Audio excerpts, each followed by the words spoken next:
I haven't met Sam Hopp yet. Well, Mother Nature looked like it had other plans earlier, but now it is sunny, humid, and it's Saturday here in Ripon, Wisconsin, and that only means one thing: Redhawk football here on the Ripon channel. Hello, everybody. I'm Creed Slattery here, joined by my partner, Martin Ernser. And Martin, how are we doing today? I'll tell you what, Creed, you might be number 19 in the program, but you're number 1 in our hearts up here in the press box. You're certainly the majesty of the mullet. You should have been born in the 1980s because you would have been, mullet was king back then. For the guy that does put con in Crete, it is Creed Slattery. If this guy with his name wasn't born for this job, I don't know who was. So, but it's you're good. Too kind, Marty. It's good to be here. It's good to be working with you again. Last time, I think we were playing round ball. Yep. You were getting ready to go south to play some spring baseball. But we're here today, like you just said, on a beautiful sunny afternoon, at least for now. Yep. And we're taking on the Pioneers of Grinnell College out of Grinnell, Iowa. And yeah, we're going to take the sun and we're going to take the 72 degrees while we have it, and hopefully it'll carry out throughout the entire 3-hour period. And hopefully the sunshine will carry into a Ripon Redhawk win. History is definitely on their side. The head-to-head record in this matchup, Ripon is 46-6 with one tie in there, dating back to the 1930s was the first meeting between this team. In the 70s, I was part of a team that we were, we took care of business all 4 years. So, yeah, it's hopefully a nice, rich tradition we can continue. The Redhawks last year were 4-1 on their home turf here at Hopp Stadium. This year they're 0-1, but they're 1-1 overall with their 50-7 win against Knox at Knox last week. Yeah, and I had a chance to talk with the head coach, Jake Marshall, about that, how you're here with the inaugural game and they put speed on you, the boys from North Park, and they took you to the woodshed. You get on the bus a week later, you go down there, and you took no prisoners. Definitely.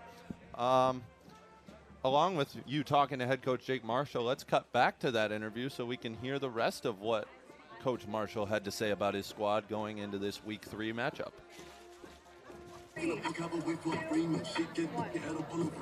It's Week 3, Midwest Conference football. Joining me, head coach Jake Marshall. Coach, always a pleasure. Always a pleasure. And we're home. We're in Hopp Stadium. Doesn't get better than that. No, it really doesn't, because I don't have to drive too far. I got a great view up there. I work with a great staff, and I get to see a quality coaching staff work with these young kids. Thank you. It's great to be here because we got the best crowd in the league, so it's always nice to be home for that. You do. I had to park almost in front of my house and then walk down. Hey, here we go. Let's talk a little bit about the first contest with the boys from North Park. What struck me, Coach, was overall team speed, their speed. You don't coach speed. You either have it to giddy up or you don't. Yeah. Their one receiver's probably going to win the 100-yard dash for track this year. So yeah, he can go a little bit, right? And he caught us a little off guard. I think there's a lot of times we weren't even in a bad spot. It's just speed. And it's hard to play against, and they took advantage of it. I mean, our defense played really well outside of 4 or 5 plays, right, where they took advantage of it. Special teams touchdown hurts you, but like we played pretty well. I think coming out of it, like the score looked maybe a little more lopsided than it was, and so we had, I think, more confidence than you'd think coming out of a loss like that. You beat me to the question about how the defense played, and then hey guys, we got to play on third down too, not just first and second, and that caught them a few times, and it stung us. But when it's all done and said, you get that bad taste out of your mouth, and the thing with sports and football, there's always the next one. Always the next one. Let's talk about going down to the pit in Galesburg, Illinois, and taking on those Prairie Fire from Knox. Yeah, I was really proud of the guys' effort. We had a great week of practice, and you never know, right? First road trip of the year, first overnight trip, how we're going to respond, waking up in the hotel and getting back on the bus and doing all those things. And, it's the benefit of now finally, after a couple years, we've got a veteran team who's been through those situations, and we played like it. I mean, they came out, they were fired up, they were ready to go. I think they took last year's game being close as a little bit of an insult, and they played that way. They wanted to prove who we are, and they did a good job for 4 quarters. But yeah, you talk about the pit. It was hot. It was brutal. Been there, done that. Let's talk about this. Lost my train of thought talking about the pit. But what I wanted to talk about was you guys go down there. You're not sure on that first road game. And I read your article in the local newspaper, and it was interesting how, we beat them last year, and we're going to talk about this team here too. but also because you had maybe better talent. You didn't necessarily come in there with the execution and the way you should have handled yourselves till care of business, got back on the bus and said, who's next? Yeah, yep, absolutely. And I think the cool thing now is having kind of these seniors and juniors that have been through the grind of a season a couple times, right? They know that, hey, we got to get through it and get back to work for the next one. I mean, they were talking about Grinnell on the bus ride home already. So that's, if we can have that mindset consistently, it's going to put us in some good spots. Let's talk about the Pioneers a little bit. They traditionally have not been strong in football, but I can see that they've gotten better at the same time. Talk about the coach and what he's got going on over there. Yeah, Coach Barnes has done a really good job. I think this is his 4th year, and he's really shifted the culture there. I mean, it's they're still maybe not where they want to be wins and loss column, right? But his kids play hard and they're ready to go. And like we look at last year, we're down 19-10 at halftime to them, and it was really just hangover from the first game and not taking an opponent as serious as we should. And fortunately, we were talented enough, and we came out in the second half and got it done. But that's kind of been our mantra all week: is don't leave doubt, right? Don't make it a second half game. Let's come in and do what we do well and just hammer. And I thought your balance, going back to last week's game against Prairie Fire, of passing and rushing, and I saw what your defense did. You released the Kraken, and there was like 10 Krakens, and they just stoned them. Yeah. It's not very often you have as many sacks as a team had completions, right? Yeah. And obviously like they're never. they're obviously a triple option. They don't throw it a ton, but yeah, to have that many sacks and have that many TFLs against an option team, I think shows the strength of our team, which is our defensive front right now, and we've got a lot of really good players, but that D line is different right now, and they keep playing the way they're playing, and we're going to be in a lot of games just because of them. Coach, let's get 2 in a row. Send the Pioneers on that long bus trip back off of Interstate 80. I remember that. It's a long one. The amount of colonies, you can't beat them. I wish you the best of luck, and thanks for your time. Thank you. Appreciate you. Yeah. Stay here. Stay here. You're going to stay here. I'm back. He's staying here. That's my fault.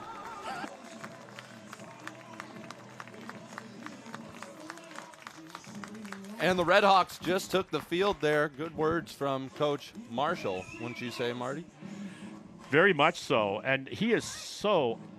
His optimism, it can't help but rub off on you. Definitely. I mean, I could be having a horrible day. You talk to him for 3 or 4 minutes, and the way he is so ingratiating and just so lighthearted about everything, he's got a great perspective, and I think he's got the great temperament and personality to be leading the Redhawks.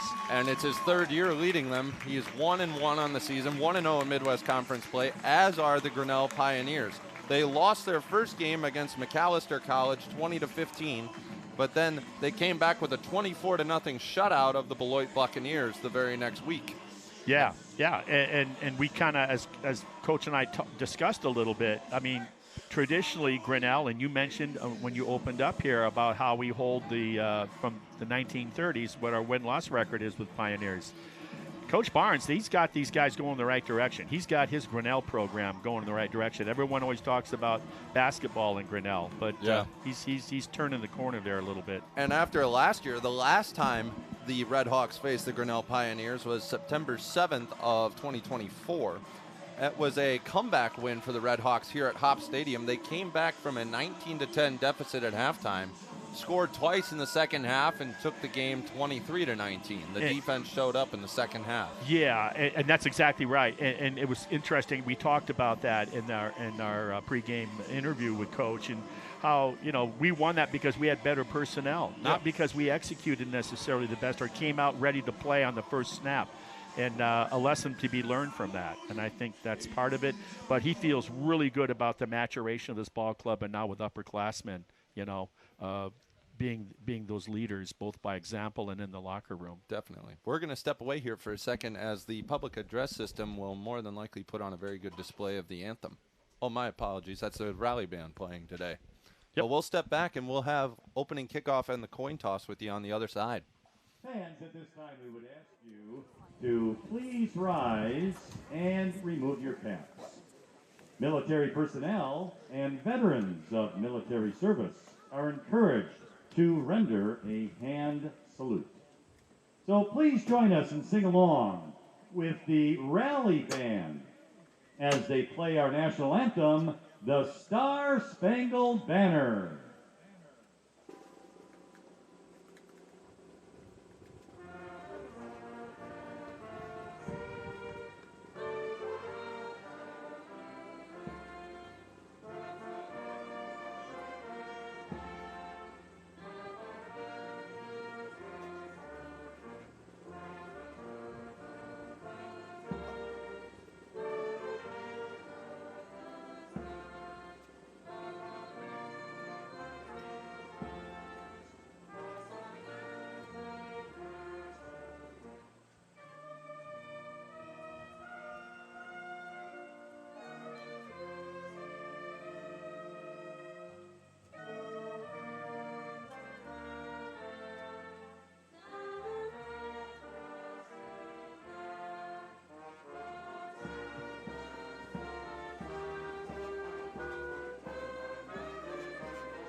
A very nice rendition of the Star-Spangled Banner by the Rally Band conducted by Professor Toby Shuka. You know, I was just going to talk about Toby Shuka, and, you know, we haven't had a rally band. I remember in the 60s we had a band, regular marching band at Ripon College then, but then for decades didn't have that, and it's such a nice addition and something to come back, and they do such a great job. And when we're indoors during the basketball season, so it's much louder, it's definitely an advantage to the home team. And the other advantage you have to look at, just looking at both sidelines during the national anthem, the Redhawks run from about the 30-yard line down to the other 20.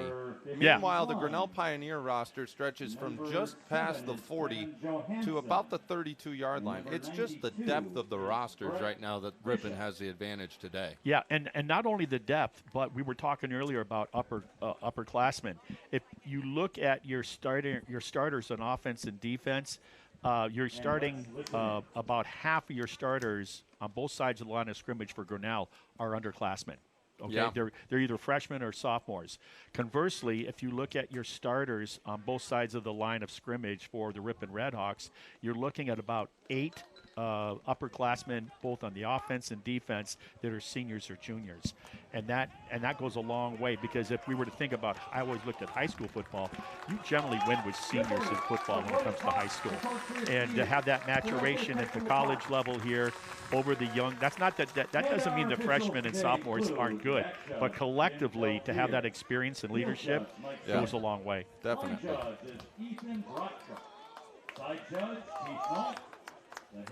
So we're going to have the opening kickoff here, and going back to what you said about Grinnell having a mostly young roster, the only one that doesn't really compute to is their starting quarterback, Stephen Bailey, who's a fifth-year senior. And Bailey's been with the program for the last few years, as we are just handed the officials by the amazing Lynn Krause.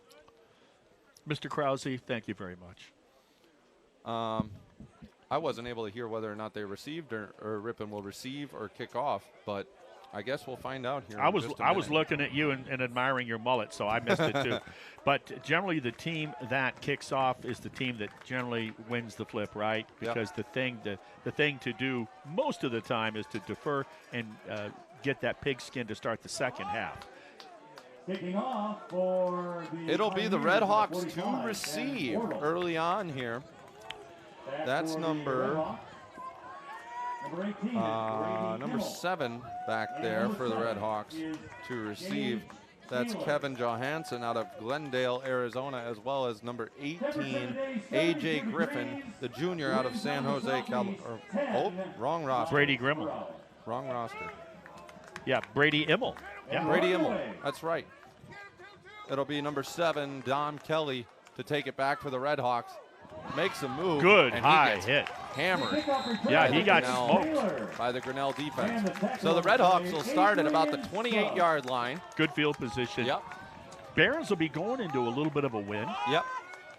That's Jack Barons, the starting quarterback for the Redhawks. 15-yard return for the Redhawks to their own 30-yard line. They're going to spot it at the 30, where it'll start with 1st and 10. Jack Behrens, quarterback. Tristan Decker, the running back, sit back there with him. Watch the freshman in the slot, top of your screen when they're passing. Behrens is going to pass. He's going to shovel it off quickly like to Brownell, the tight end, and he's going to fight through a hit for a 1st down for the Redhawks. A great first play of this drive for the Redhawks. That's Bryce Brownell with about a 15-yard gain. And he didn't try to sidestep number 33, Luke Conzal. He wasn't taking that one out of bounds. He was going through a man. Yep. Brownell in motion. 2 receivers out to the right of Behrens. He's going to hand it, or nope, he's going to throw it. Oh, look at the stock block by the freshman, too. Sam Suda, wide receiver 2. It's going to be about an 8-yard gain. Ryan Claiborne, good stock block on the seal block, if you will, blocking inside. That type of play, when it's simplicity, the timing is important on that, to have the block put on when the ball's being received. Zeke Clark out on his own to the right for the Redhawks. There's the first handoff of the game to Decker, and he's going to take it up the middle for about a 4-yard gain. That's going to take the 1st down. Decker, if I recall, was the leading rusher for the Redhawks on their first win last Saturday down in Galesburg against Knox. Also is of relation to former Wisconsin Badger great Sam Decker. Yeah, we don't have to talk about how just great that athleticism is with Sam Decker. Behrens to take the snap at the Grinnell 45. Claiborne in motion. Yep. Resets. Behrens back to pass out of the shotgun. He's going to take a shot over the middle. It's going to be caught by Claiborne. What a pass by Jack Behrens over the middle, and Claiborne inside the 15 for a Redhawk 1st down, and they are in business early on. Following the interview with Coach pregame, the team started to come through the gate, so we had to wait after the interview to get through to get back up here. Yep. Coach is standing there. I said, Coach, y'all looking good? He goes, yeah. And I said, hey, you got to send me a picture of that one-handed catch in that scrimmage against NCAA St. Norbert's with Claiborne. He goes, yeah, I will. He says, hey, we're going to go to him early today. Behrens out of the shotgun to take the snap. Number 6, Chase Nelson in the backfield with him, setting the motion.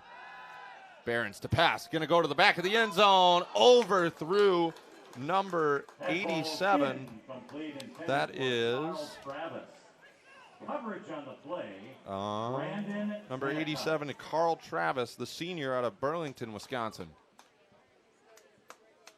Almost had him in the back of the end zone. Behrens just overthrew it a tad. This is where I'm at a disadvantage up in the booth. I got this thing called a wall to my right, so I'm from about 15 yards in. I'm stretching my neck to look around the corner of the window. Behrens once again into the shotgun, man in motion. He's going to hand it to Decker. Decker's going to take a few blocks, makes a cut back. He's going to get a short gain on the play. It's going to be 3rd and about 6 or 7. Good job by the defense. That was designed to go more out wide, and he was forced back into the pursuit for a more pedestrian type of gain. Gain of 4. It's going to be 3rd and 6. Ball is on the Grinnell 9. This started on what, the 28-yard line, I think? Something like that. Very quickly down into the red zone for the Redhawks. There's the snap. Behrens is going to take it himself. Makes a cut. Ooh, and he got tripped up at about the 7-yard line, but he dove forward inside the 5. And if I was head coach Jake Marshall, set the tone early, go for it here. Yeah, and the young man that made that tackle, he got up a little slow, but Kevin Johansson did a nice job at 5'8". He's a senior, 165 pound for Grinnell. They're going to go for it on 4th and 1 here with the ball on the 4-yard line. And that also tells you what Coach thinks about his defense for the Redhawks if they don't get it. They're going to push it forward. It's a keeper by Jack Behrens. And he did Jack not get in. Behrens is going to keep it, and he did not get it, I don't believe. Tackled on the play, Rory Leonard. Oh, it is a 1st down for the Redhawks. Jack Behrens sets him up into 1st and goal territory. It's a gain of 1. He got all he needed. He got all he needed to get there. First down. and goal to go. Everything going very much their way. Yeah.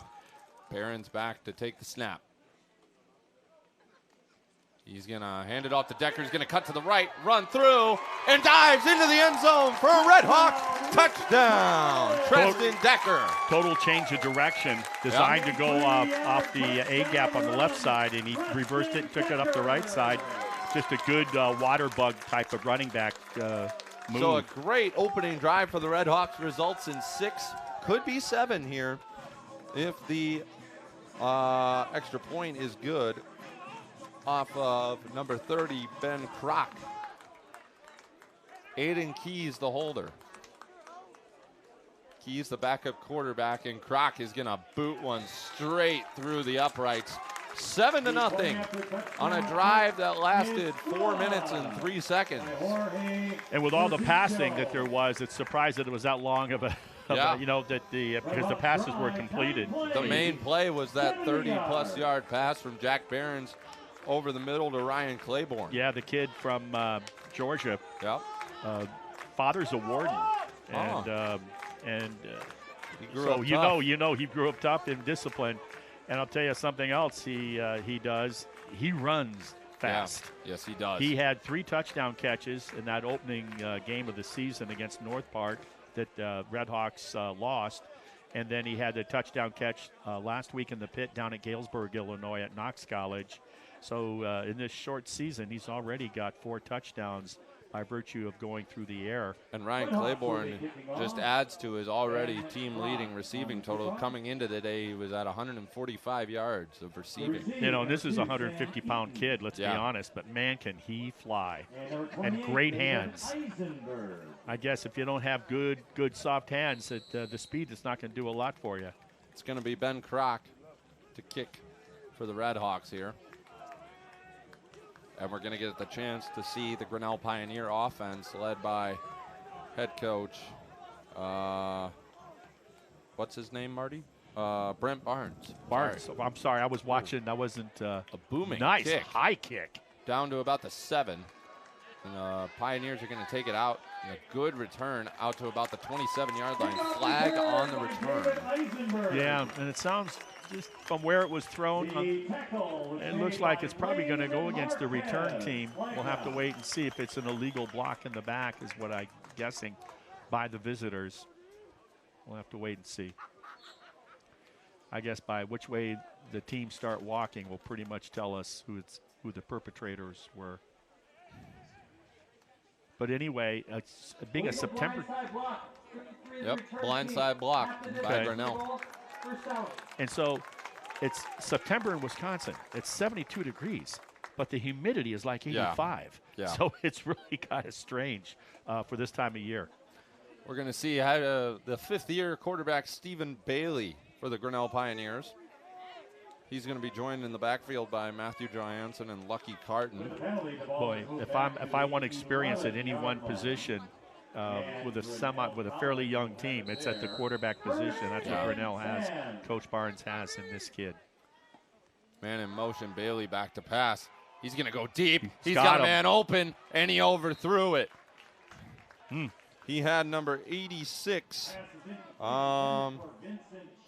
You know, and that's a good break there for Ripon, I'll tell you, because he had, like you said, he had a stride and a half on the he had number Redhawks 86, defender. Vincent Shen, wide open down the left sideline. And Just if Shen over. would have caught that one, he would have taken it to the house. No questions asked. Yeah, just overthrew him slightly. Vincent Shen out of Arlington, Virginia.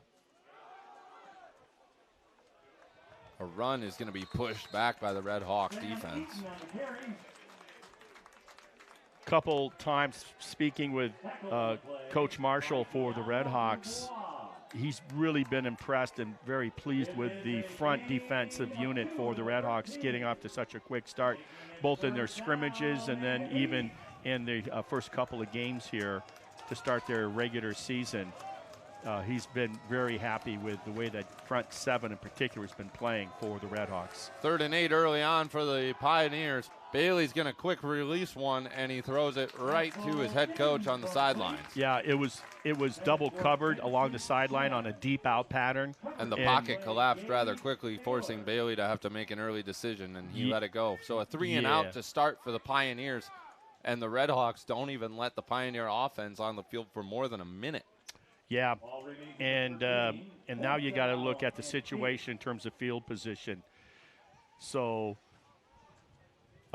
now in a game of field position this early in the contest, trailing by a touchdown, they're forced to punt deep from their own territory. It will be a wind-aided punt, however. Yeah. High arching punt. Going to be taking it about trying the 50. to get to the edge. He's going to take it inside the 40, down to about the 31-yard line. You know, and that's not an easy thing to do when you have that much time because of the hang time of that punt, and you still want to be aggressive on the return of that. Not an easy thing to do. Good job by the return man for Ripon. Return to the Pioneer 32-yard line. That was Dom Kelly on the return. Yeah, freshman. Yeah. Out of Rockton, Illinois. So Jack Barron's back out on the field. Man in motion. That's Zeke Clark. Hand off to Decker. He's going to make a turn, and he's going to pick up the first down. Tristan Decker showing off the wheels early on today. And boy, did he get a kick-out block. Yes, he did. By number 88 for the Redhawks. What a nice job Michael that Sheely, was. the wide receiver. Yeah, sophomore out of Plymouth High School, Indiana, not Wisconsin. And he had a kick-out block, and boy, that running back for Ripon just went right off of his tail on that block. Got those extra 6-7 yards. It's going to be a quick handoff to the wide receiver Clark, who's going to take it into about the 9-yard line. He might have had enough to pick up another first down. Yeah, Zeke, it looked like it was slow developing, yeah, but it was extremely good blocking at the point of attack, got quality yards. First and goal on the 9 for the Redhawks. Clark, just a freshman. Jack Barron's going to look to the sideline to call play. You know, they brought in the Redhawks 50 freshmen this year. Yeah, and you can tell by looking at that sideline. Handoff to Decker. Cuts out to the left. Oh, and he ran into the blocking of his own man. That was number 3, Blake Thielen, who bumped him. But a good pickup on the play. It's going to be second and goal. A hurry-up offensive style here. The Pioneers had to get a man off the field or else they would have gotten flagged.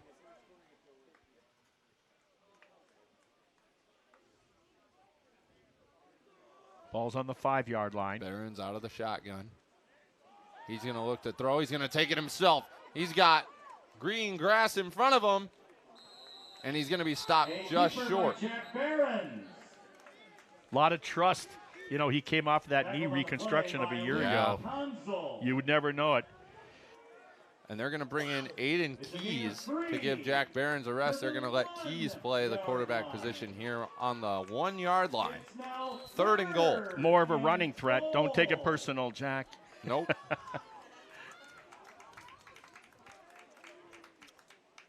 Keys was the starting quarterback for a while last year. Yeah. After Barron's went down with that knee injury. I wouldn't be surprised if you saw a tush push, but judging by the setup, it's not going to happen. Keys is going to hand it off to Decker, who's going to go off on the left side, and he's going to be brought down. Great defensive play for an interior lineman by Grinnell. That was number 92. And they're going to send Jack Barron's right back in there. For 92. The senior out of California, that 260-pound, he dragged him down from behind and then got reinforcements. A loss of 2 on the play puts it on the 3-yard line. 4th and goal for the Redhawks. We were just graced with graced with the presence of the president of Ripon College behind us for a second there, Victoria Fulse, Dr. Victoria Fulse. Quick handoff to Decker. He's going to scoot to the outside and into the end zone for a Redhawk touchdown. Boy, good patience. The second of the day for Tristan Decker. Good patience. That looked like that was going to go off that guard tackle left Hold on. spot. I hear you. Flag on the play. Yep. But he hesitated and then scampered to the outside, and there was not a white jersey. So they'll bring it back. They're going to replay fourth down. 5-yard penalty. 5-yard penalty. Yeah, on the illegal motion call. So now they're probably going to have to go up top to if they want to get the 6 on that mistake made by Ripon. They're going to look to kick here. Yeah, they're going to settle for 3. Yep. With Keys the holder. Okay. Coach wants to put value on points early in the contest. He feels he's got a better chance at 3 than he does at 6, so let's do it. And Decker had a wide open space to the end zone there. It's a shame that ball got called back. And Kroc hits the upright, hits the left upright, no good. So the Redhawks come down to on the 3-yard line, or down to the 1-yard line even, and they walk away with no points on a very good drive. Yeah, give Grinnell a lot of credit for their stand. They started on the 32-yard line, did Ripon, on Grinnell's 32. And then also, once again, you go for that stuff because you know what your defense is capable of doing. We saw it. They've only played 1 series so far, the Ripon defense, and it was 3 and out. And so they still have Grinnell hemmed inside their own 20-yard line. Ball's going to be placed on the 20 for Grinnell to start their second offensive possession of the game. To the 20-yard line for the Pioneers. They'll have it 1st and 10. I think they're going to pass here. Oh, they're going to run it up the middle. They sure did, and that was their best run so far. That's number 28, David Eisenberg. Oh. By Gavin Eng. A little bit of over pursuit on that. Quality first 4 yards on 1st and 10. My apologies. That was number 26, Marcus Sung on the carry for the Pios. And you get 4 yards on 1st down, it's a win. 2nd and 6, you can run or pass.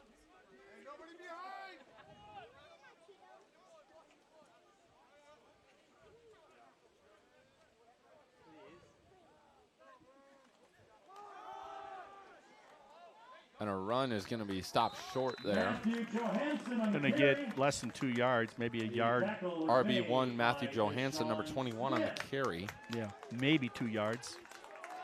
To the Grinnell 26, 3rd and 4 here now. Big down here for the Redhawks. Remember, they had a touchdown called back and then hit the upright on a field goal. Ripon did on their second possession. Now we got movement. Looks like it's going to go, I'm thinking, against defense for Ripon. I don't think he was influenced. Went on the cadence instead of movement, and he just gave Ripon just gave him a 1st down because of that mistake. Those are rally killers or rally extenders when the defense jumps offside. Didn't have to run a play and got your 1st down. Cannot do that. It's going to move it to the 31-yard line of Grinnell. 1st and 10 now, and Bailey has a fresh set of downs to work with. Bailey back to pass. He's going to get chased out. There's Gavin Ing. He throws it out of bounds. He threw it away. Good coverage. The thing is, 86 on the bottom of your screen did a double move and was open, but the quarterback was rolling out to the right, away from him. Never had a chance. That was Gavin Eng on the pressure off the right side of the line there. Yeah, and that's a name you're going to hear a lot about when it comes to quarterbacks and defensive players saying hi to the quarterback in the backfield.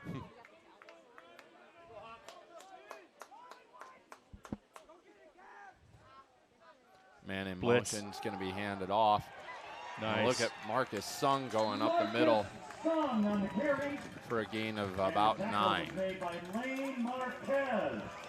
Devin Sorens for Ripon was blitzing off the right side, but the play went up the middle, so it was cat and mouse. We blitzed to the right, the run went up the middle from the area where Sorens had vacated. Just good fortune for Grinnell. 3rd and 2 here. On that run blitz by Ripon. Big defensive possession here for the Ripon College Redhawks. Man in motion again for the Pios. He's going to give it to Sung. He's going to go up the middle. He's going to get the 1st down. Redhawks pushed him back, but the progress had already been made by Sung. Remember, it was 3rd and 4. We jumped off sides, gave them the first down, and right now the Pioneers are taking full advantage of that mistake by Ripon and keeping this drive alive. They're only down 7. We thought it was 14, but a legal motion brought back a touchdown run by Ripon, and then when going for the field goal, Ripon hit the upright. So, little misfortune there. Bailey with the pitch off to the right side, and Sung is going to be brought down behind the line of scrimmage. That was almost a forward pass. Yeah. It'd be interesting. It doesn't matter, but it would have been interesting had that not been complete, if it was how the refs would have viewed that.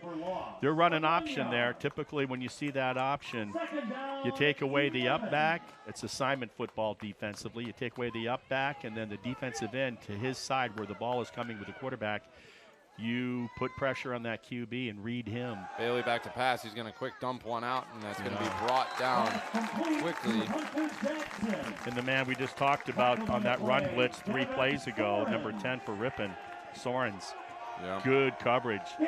Caught by number 100, Jackson. Yeah, it was a quick pop pass to him, to Jackson. Sorens was all over him. Got a marginal gain out of it to bring up 3rd and long.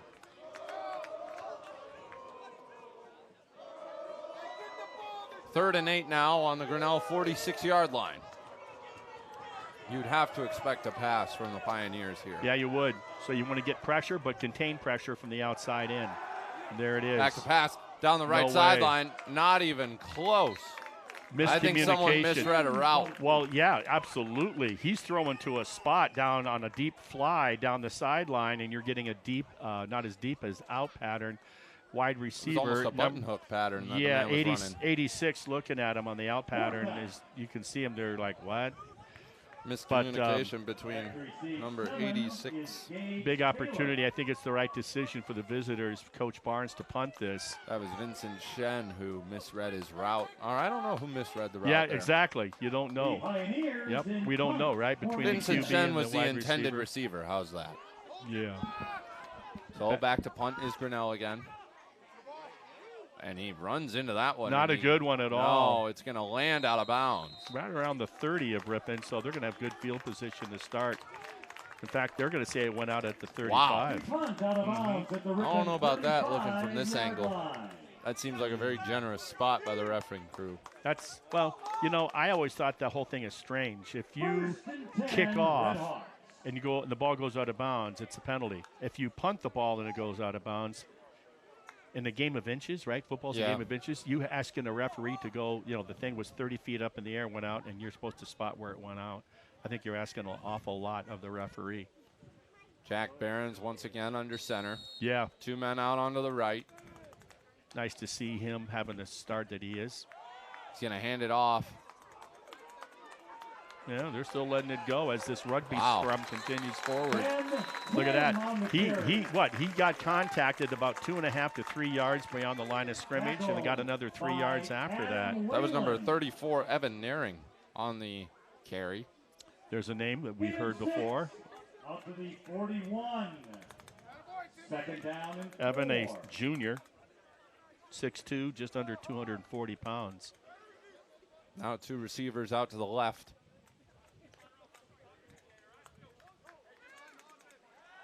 Good protection. Barron's back to pass. He's going to run it right up the middle himself, and he's going to dive forward with the first down. Not the most graceful thing, but quite effective. Protect yourself. By the big Get kid the first from down. by the big kid from Wausau. Yeah, and you know everyone's happy to see him instead of going through the contact, just guard against injury. Just take the smart play. Yeah. And got the first. Man in motion, that's going to be a dump off to him, and he dropped it behind the line of scrimmage. An incomplete pass. Yeah, could have been a little better of a pass, but definitely should have been caught. And sometimes that's what happens in the game of football. You got an easy one, right? That was number 18, Brady Immel. Nice tight. Yeah, which is interesting. That's backup quarterback. Yeah, at one point last year he had a start. in one of the games that we did. And he's, for a quarterback, he's got great feet, and that's why they had him back to receive kicks. His dad was once a big shot put guy here at the college. And a heck of a football player. Yeah. Called his games. I guess that says a dinosaur. It's going to be Immel on a run now, and he's going to pick up some positive yardage. Yeah, he's the guy I think that will inherit the starting position probably next year. But as I say that, you always have competition each and every season. 3rd and 6 on the Grinnell 49. Jack Barron's all alone by himself in the shotgun. Trips out to the left, 2 receivers to the right.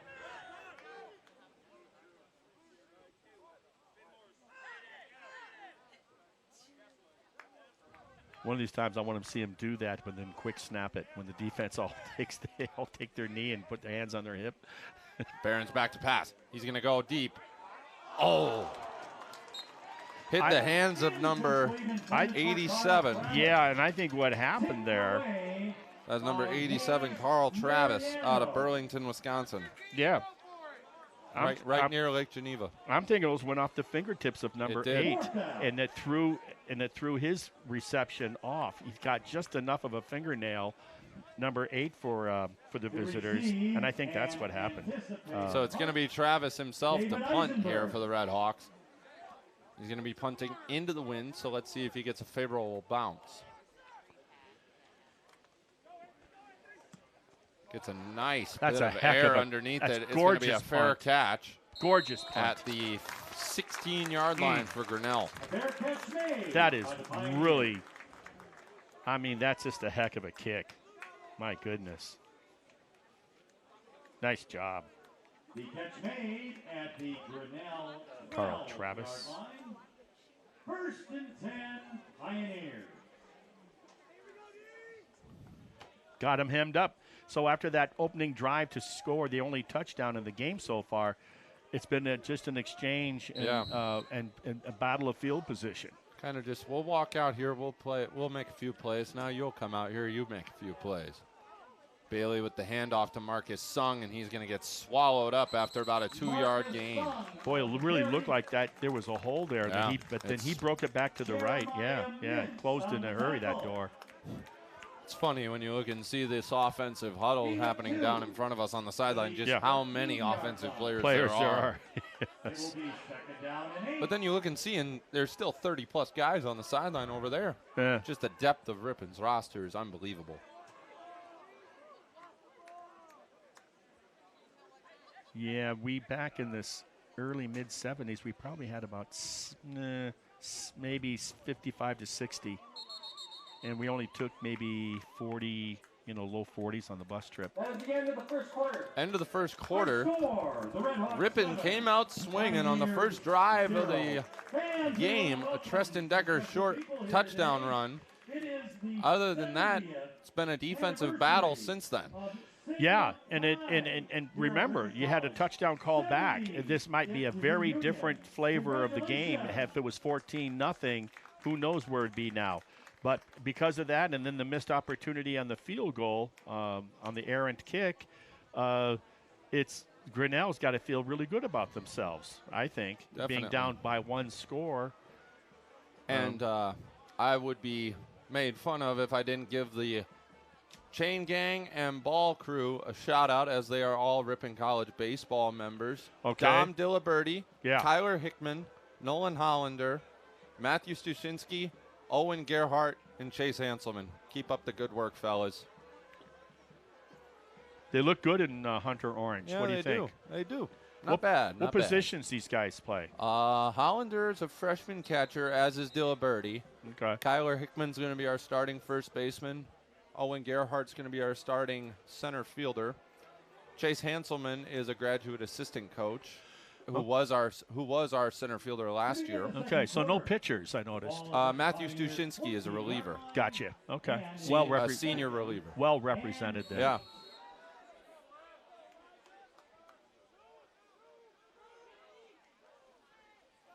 Bailey rolls out to the right. He's going to throw over. He's got a man.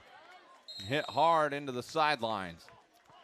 That's number 25, Keaton Fitzgerald on the catch. Yeah, nice play by Fitzgerald. That's just a bootleg rollout, and then Fitzgerald came from the other side of the field. And a lot of times that's where you lose connection with the receivers when they drag across the middle of the field. First down.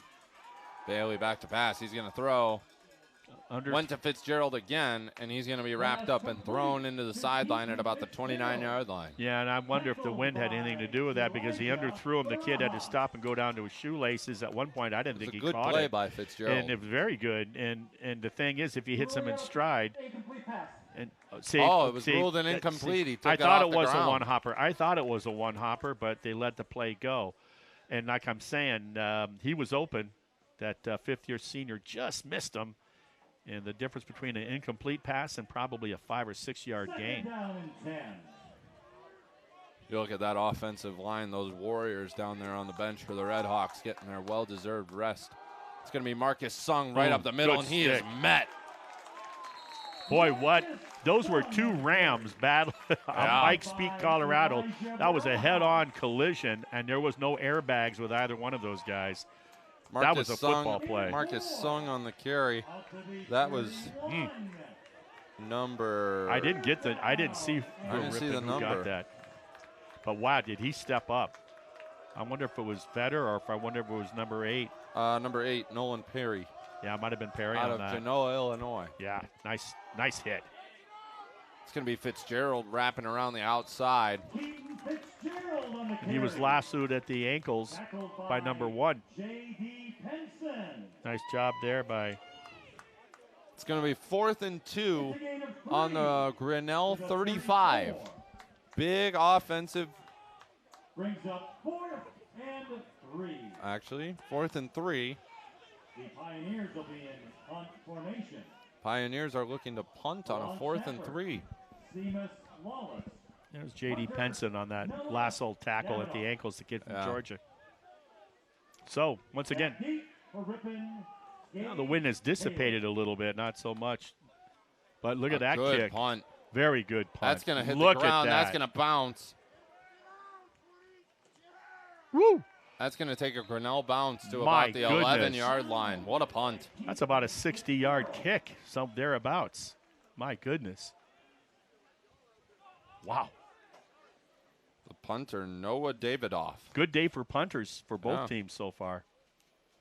And the game of field position continues. Down at the Ripon 11-yard line, where it will be 1st and 10, Ripon College. With about 2 minutes gone by in the second quarter, it's still 7-0 Ripon. Barron's in the backfield. Scored on that first drive. Handoff doesn't go far at all. Good As penetration. a matter of fact, it went nowhere. That O-line right now, they lost that battle right there, Yes, the Ripon they did. O-line.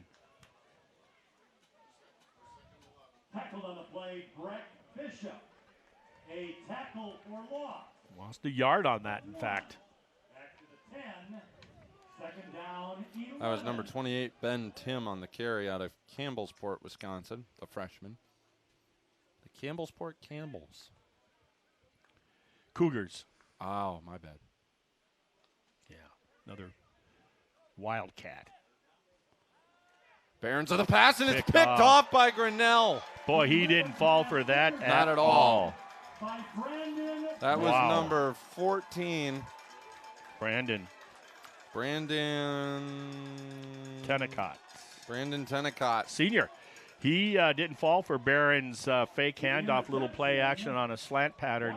So now the Stepped Grinnell into it. Pioneers are going to start inside the Red Hawk 20. Defense just came out. Now after a play, they have to put their hats back on, get out there. You got to settle in. It's a veteran group, the defensive unit for the Redhawks, and they need them right now to answer the bell. Bailey back to pass. He's going to go to the corner of the end zone. Is he in bounds? Not in bounds. The receiver came down with it, but he didn't get a foot in. Beautiful, beautiful pitch and catch. Just ran out of real estate. Good coverage by 31 for the Redhawks. He was right there with him. Sesma Salem, the safety. Wow. They didn't waste any time. Good idea. You get a turnover like that, you like to jump on the opposition right away, but Ripon was ready for it. Good job by the safety for the Redhawks. It's going to be Marcus Sung. Finds a hole, gets up the middle for a few yards. Marcus Sung on the carry. 3rd and long. On the play, Anthony Castaway. Big play here. Now, 2 weeks ago, Ripon was doing a good job keeping the adversary North Park contained, the Vikings, I think they are. And then on 3rd and forever, they let one get away. So 3rd downs are huge measuring sticks for good defenses. Can they do their job on 3rd down? 3rd and 6 here. Bailey in the backfield, Sung right next to him. Man in motion. A little pitch to the man in motion. Down the sideline. Held to not a touchdown, but inside the 5-yard line gets to Grinnell. Great execution on a quick pitch, a little misdirection. That was number 28, David Eisenberg on the carry. Defense was thinking and sitting on pass, and a quick pitch with some good speed out there on the edge puts Grinnell in great position to go in and tie this contest. Bailey with the handoff to Sung, and he is brought down. Yeah, by the big bear. I think it was 53. Number 53, Diallo Dubois. Remember him from last year. Yeah. Good job. Way to get off that tackle and get bend to the ball by that defensive tackle. Sung is going to be held up once again. Marcus Sung on the carry. Tackled by Ryan. Ball's at about, what, the 3-yard line? 2-yard line. You're marking it at. No gain. Once again, no gain on the play. 3rd and 2. 3rd and goal, I should say. Got to believe this is 4-yard territory, so this defense is going to have to do it twice. You got to look for that quick little dish out to the right side. Can they do it? Hand it off. He's in. Keaton Fitzgerald. Looks like it. No signal yet. No, he's not. He's inside the 1-yard line. Wow. Brings up 4th. 4th and goal. 4th and inches. That was a collision. And there's an injured man on the play for Grinnell.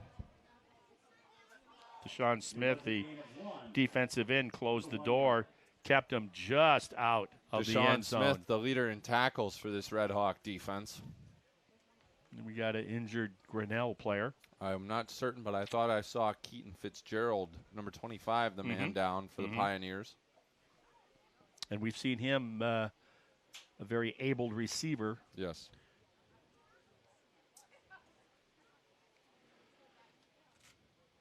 So what do we got going next week? You know, I didn't even look to see. Bye week. It is the bye week? Okay. Yeah. Ripon should be able to handle them. Yeah.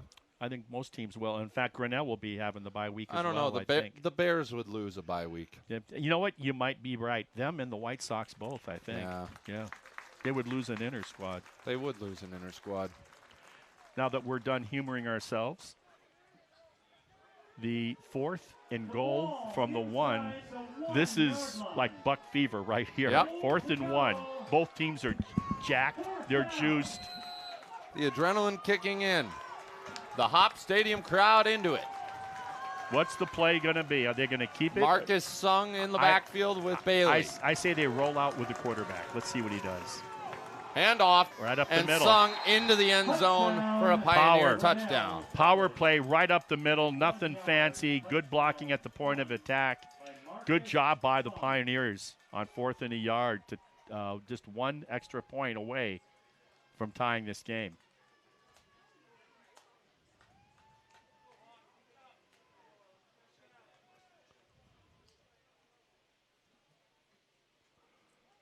Like I said, it's only in the low 70s, but with this humidity, it probably seems 10, 12, maybe even 15 degrees warmer. Yeah.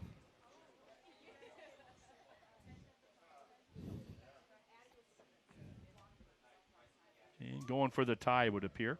Yep. Around the edge and boots it right down the middle. And we are tied with 9:36 remaining in the first half. Ben Davidoff with the extra point. So the Ripon offense getting off to such a great start to begin this game, drove down the field from the 28-yard line with mixing in both the pass and the run, came away with a touchdown on a run. And then when they, on their next possession, they actually did score, but there was a flag on the play due to illegal motion, 5-yard penalty, and they couldn't punch it in from there. So they elected to go for the field goal and hit the upright. So now it's 7-7. Since then, the Ripon offenses have stalled out, and consequently, with the next couple of drives, they haven't done anything. It's been just a back-and-forth punting competition for both teams. And now Grinnell, after that interception off of the Ripon quarterback, they had set them up deep in Ripon territory to come away with a touchdown on 4th and goal at the 1-yard line. They just powered it in there up the A-gap. So now we got to watch special teams here. Back to receive for Ripon. See how that goes. And then let's see if the offense can get cranking up again and get things going in their favor. The Pioneers drive 7 plays, 17 yards. 7 plays, 17 yards for the Pioneers after that interception. So we got by Tennicott. So we got and a little squib kick up the middle. Yeah. And it's going to be fielded and fell on. And very good field position. I wonder about that decision. Evan Nearing with a heck of a return. He didn't even return it. Got it into good field position at about the 35-yard line. Yeah. 9:36 left in the first half. Tie ball game 7-7 here at Hopp Stadium on this glorious Saturday afternoon. Thank you all who have joined in on the Ripon channel.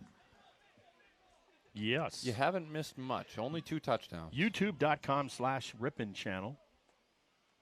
Behrens rolls out to his left. He's going to turn. He's going to try to throw. Caught at the sidelines. Wow.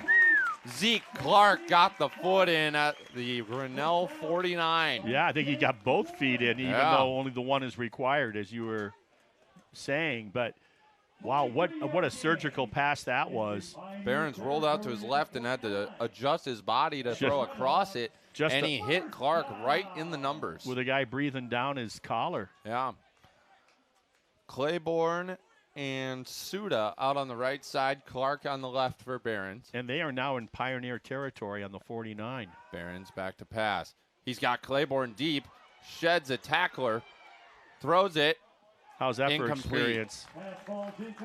He had Claiborne deep, but he got pressured too quickly to make that throw. They're getting off their blocks mighty quick, Grinnell. Yeah, they are. O-line has to sustain. They got to do a better job. You got all you need in terms of the skill positions, starting with the quarterback and then going right into your receivers and running backs. They just got to sustain a little bit better on those blocks. Got to take your feet with you. Don't reach. Tortolero in the backfield. He's going to get the handoff here. Nice. And he's going to bull ahead for maybe a yard. Yeah, 42 brought down 24. Inverse numbers. Nice job. So he comes out of the game after making that nice play. Chase Nelson into the game. He'll be out on the right side along with Sam Suda. 3rd and long after that only 1-yard gain.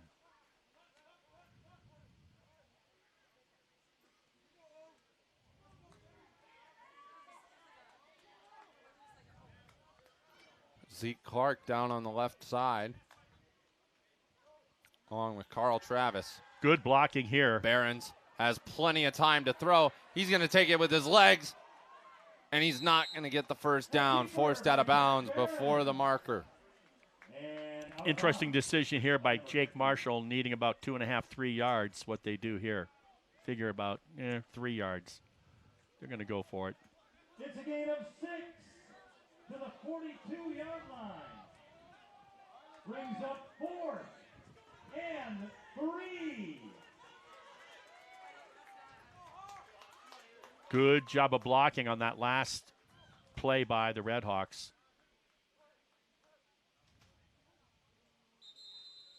Now they'll take a timeout. The Redhawks with the timeout, like you just said. Took the words right out of my mouth.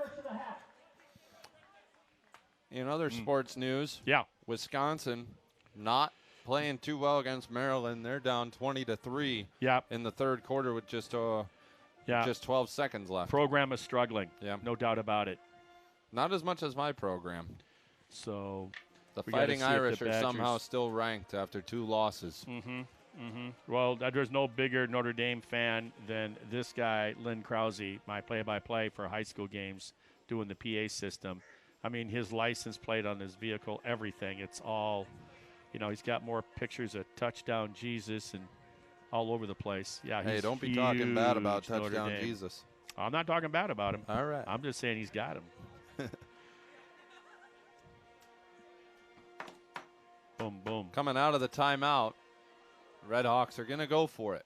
Actually, no, they're not. Doesn't look like it. I don't see Jack Barons out there. We're going to continue the it's hard to disagree with it, I'll tell you, with field position and making each team having to drive, hopefully, long stakes of real estate.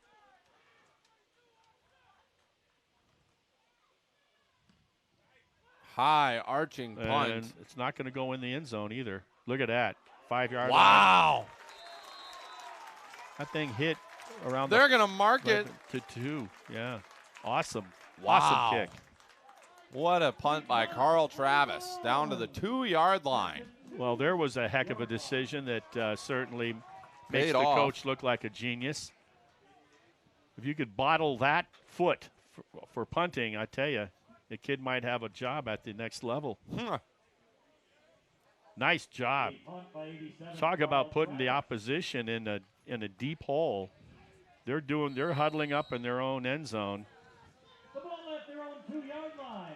So let's what see do if they the do here? Let's see if the Redhawks can return the favor of the early turnover inside enemy territory. Bailey was sung in the backfield. Keep them bottled up. Their offense has been pretty nice in terms of rollout, bootleg, small passes, quick pitches. Sung with the ball, and he gets barely out of the end zone before he's wrapped up in a tackle. Yep, inside and the now 5. you have to look and see what the wind will do to the Grinnell passing game because they're going to be throwing into the wind now. Yeah, short passes won't be too bad. Anything long, definitely have to take that into consideration. But they got 2 chances. Otherwise, they got to bring out the punt team. Defense, great opportunity here by the Redhawks. 2nd and 9. Defense. Man in motion. Nice job. Wrapped Ripon. up and rimmed back. That was designed to go outside, bounce it to the outside. Good responsible defensive end play out there on the edge.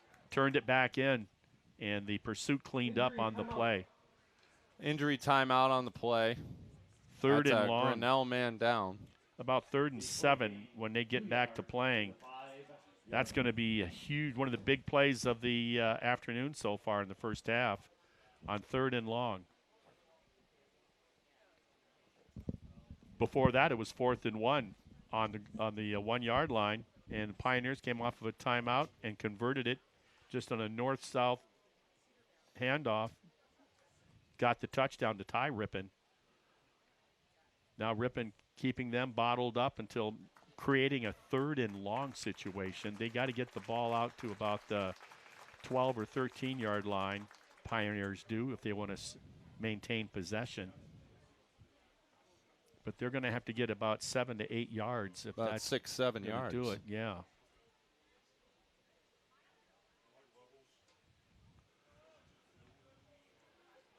So, can the Redhawks force a 4th down? Or are the Pioneers going to convert on 3rd and long? 3rd and 7, the ball on their own 5. You can feel our booth shaking with the crowd noise. Man in motion, that's Fitzgerald. Bailey's going to take it. He pitches There's that it. quick pitch. Way to read it. Way to take away the Almost pitch, man. wrapped in for a safety. Yeah, way to take Just away. barely got out of the end zone. Salim Sesma, what a tackle by the 185-pound sophomore in the open field. Great anticipation. That was the play that's gone for them a couple times in the first quarter. I was surprised we didn't see that on 1st down, to be honest with you. I was anticipating that. Great defensive job. And you don't even have your standard distance from the snapper to the punter, so he's going to probably be about a foot or two just inside the end line. You normally want to give yourself an extra foot in case it's a high snap. You have to go up for it. You don't want to step out. There's of a bounds. high snap, and it's blocked in the end zone, and it's going to roll out of the end zone for a safety. Yeah. Wow. The Redhawks add 2 points, and they're going to get the football right back. Zane Vetter, number 11, that was going after that loose ball, was trying to get to it before it got out of bounds on that end line, and he couldn't quite do it. In the scrum, I couldn't see who got to the block. No, I didn't either. It was a prison break, to say the least. Number 23 is getting all the love on the sidelines. Well, let's see. That's probably a good guess, huh? Number 23, Caleb Dickens, the linebacker out of Tomahawk, Wisconsin, the freshman. Welcome to Hopp Stadium. Yeah, and it's, a lot of times on special teams is where a lot of good athletes that are the underclassmen that aren't starting. Yeah. That's a lot of times where you go. And that's where you get your time to shine. That's right. And shine, he did. And yes, shine, he did. the unit did. Great job on creating that 3rd and long situation that set up the block punt attempt. So Ripon takes the lead with a safety now. So they must have figured, well, if the offense is sputtering right now, I guess maybe the defense will have to put some points on the board. And let's get the ball back for our offense. And back out there again are the 2 return men for the Redhawks. Gage Taylor and Mr. Immel. Pioneers are going to punt from their own 15. High school game, they elected to kick, which I hadn't seen before. One of the Ripon games earlier in the season, but most teams do this on the free punt.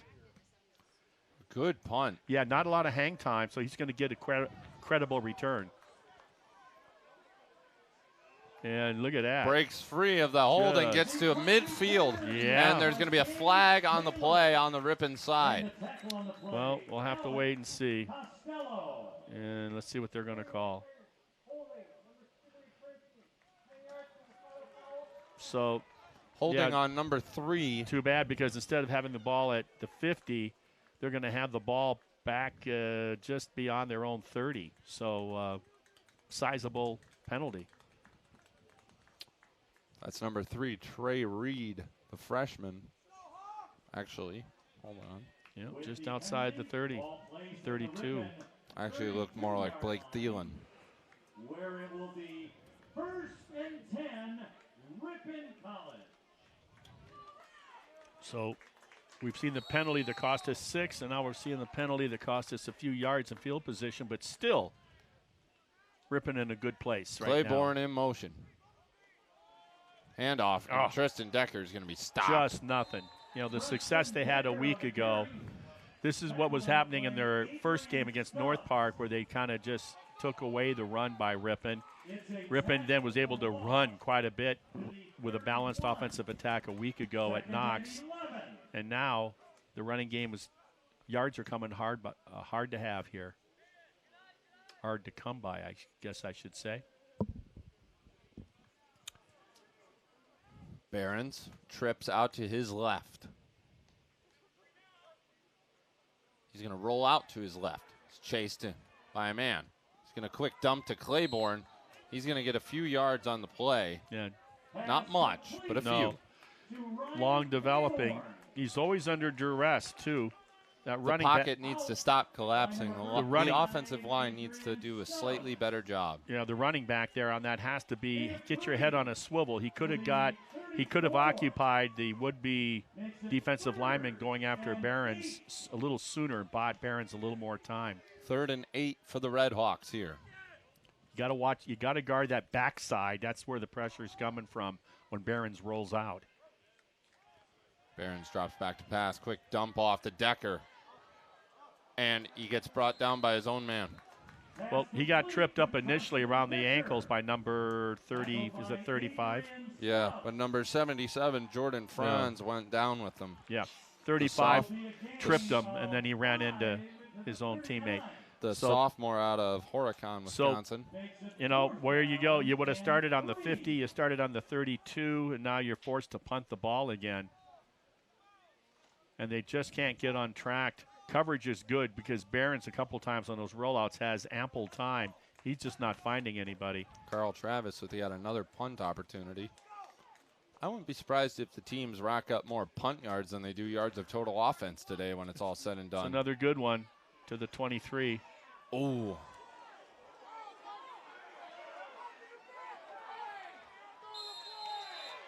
The fans were looking for a block in the back there. Man went flying. I think it was okay. Well, maybe I missed the wrong one. Eng brings them down. Gavin, he'll stay out there, of course, coming off that edge for the Redhawks.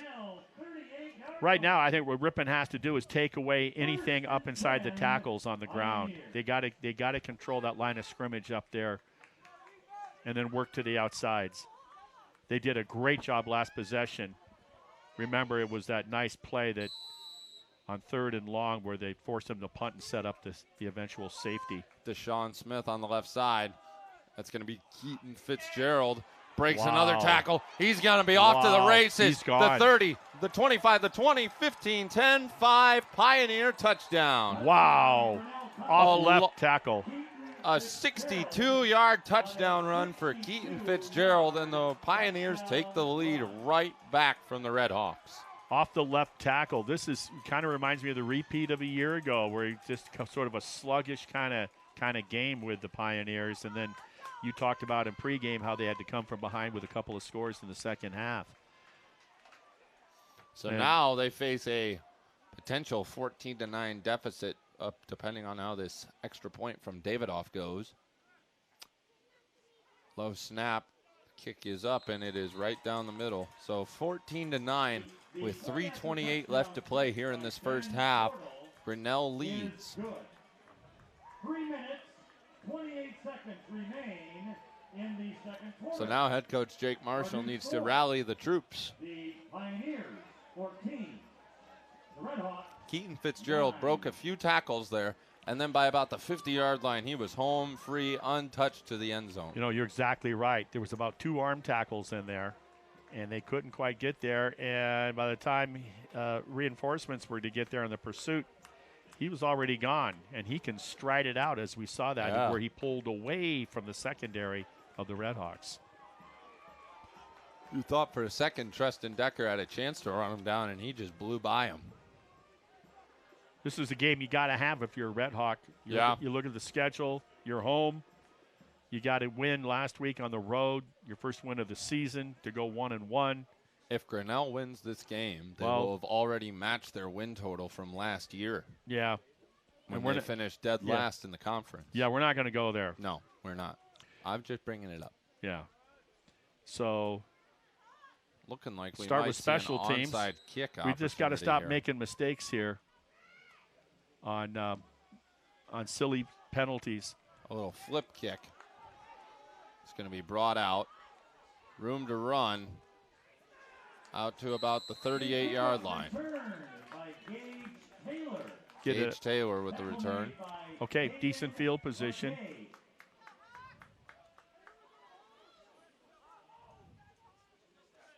Very good field position. Good job on that return. They're saying it was 18-yard return. Nice job.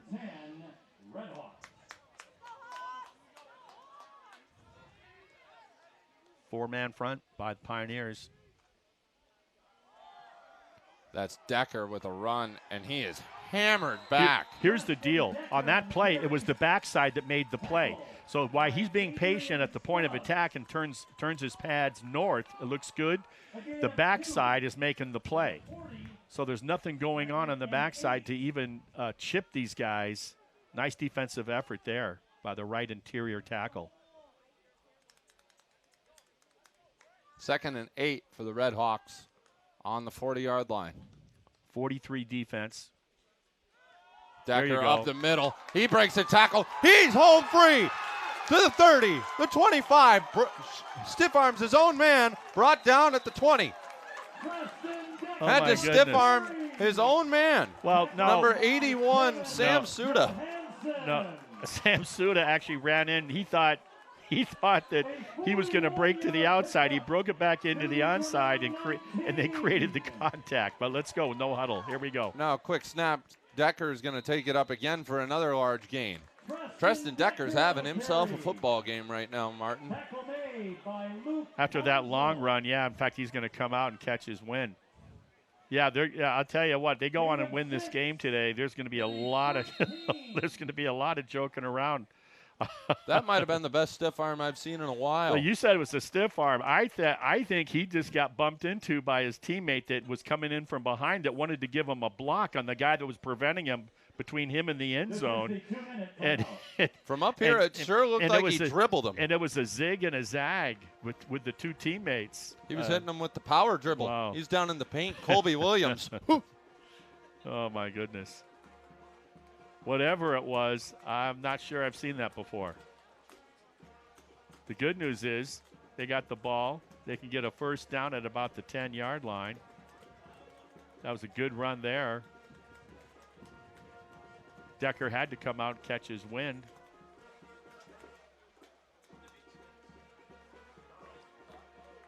I'll be interested to get the take at halftime. I'm going to talk to the boys over in the press box adjacent to us.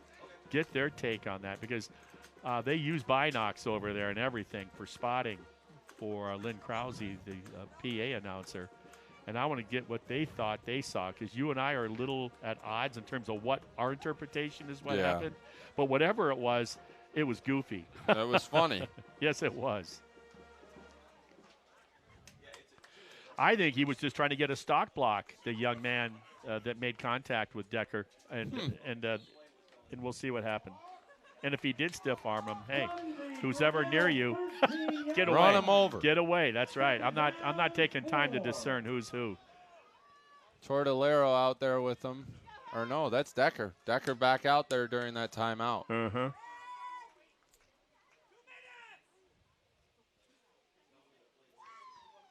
Or I should say that was a 2-minute warning, not a timeout.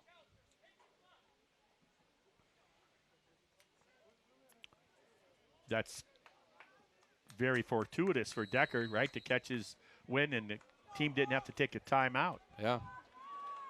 2nd and 4. Zeke Clark in motion. Handoff to Decker. Scoots. And is brought down at the line of scrimmage. Decker on the carry. Tackled on the play, Breck Bishop. Yeah, let me tell you, the lead back, 42. Man down for Grinnell. Yeah, he took out 35 on a nice lead block. I think he just got his wind knocked out. Let's find out what happened. That's number 35 for the Pioneers. I don't know. Whenever you hit the stop, drop, and roll, that's not usually a good sign. So, Adrian Stubbs. I think our up back just kind of laid him out there, and I just think he got shaken up. I just think he's got a little bit of a limp in him. He blew him up on that lead back. I think what happened was Stubbs is probably watching the ball in the lead fullback for us, number 42, Bryce Brunel, that 230-pound senior. Yeah. Laid him out. All legal. Better have your head on a swivel, I'll tell you that. Yeah. And got 3rd and 4. Yeah, really not much on the of a game. 13-yard line. This is where they've been in the red zone. They've been kind of they've been dull ever since the first drive. Yeah, they can't finish the deal. Let's see what coach. A minute 43 left in the half. Off balance line here, stacked hard to the left of the wide side.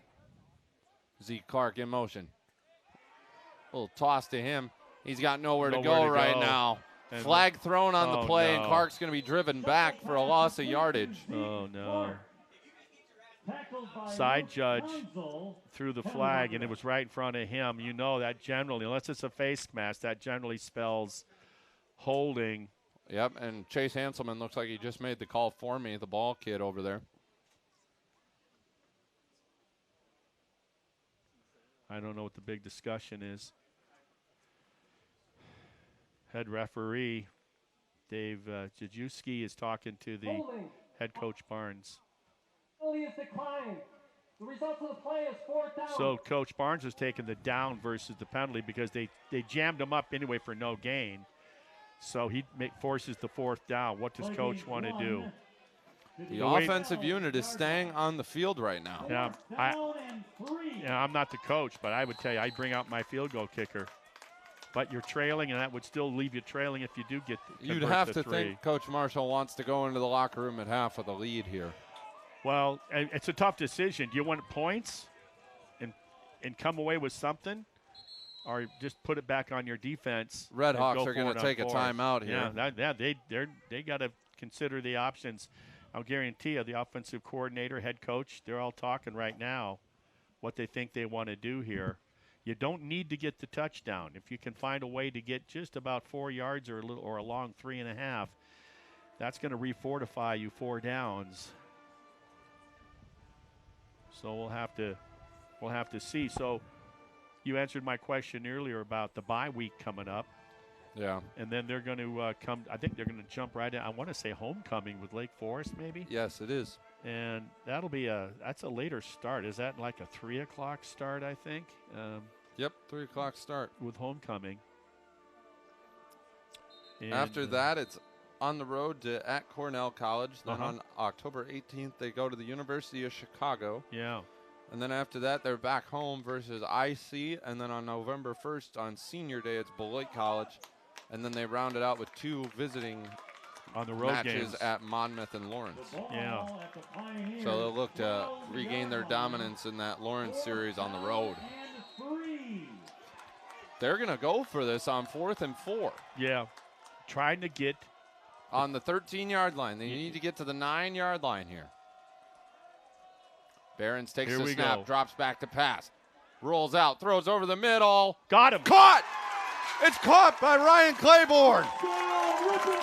Oh, wow. What a throw from Jack Behrens, and Ryan Claiborne hit the turf to make that catch.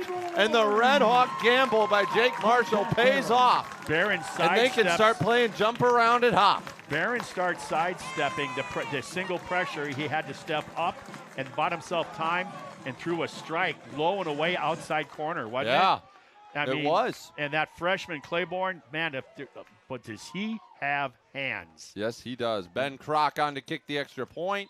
Straight through the middle, and the Redhawks take a 16-14 lead with just over a minute to play here in the first half at Hopp Stadium. What a moment for the Redhawks here. Wow.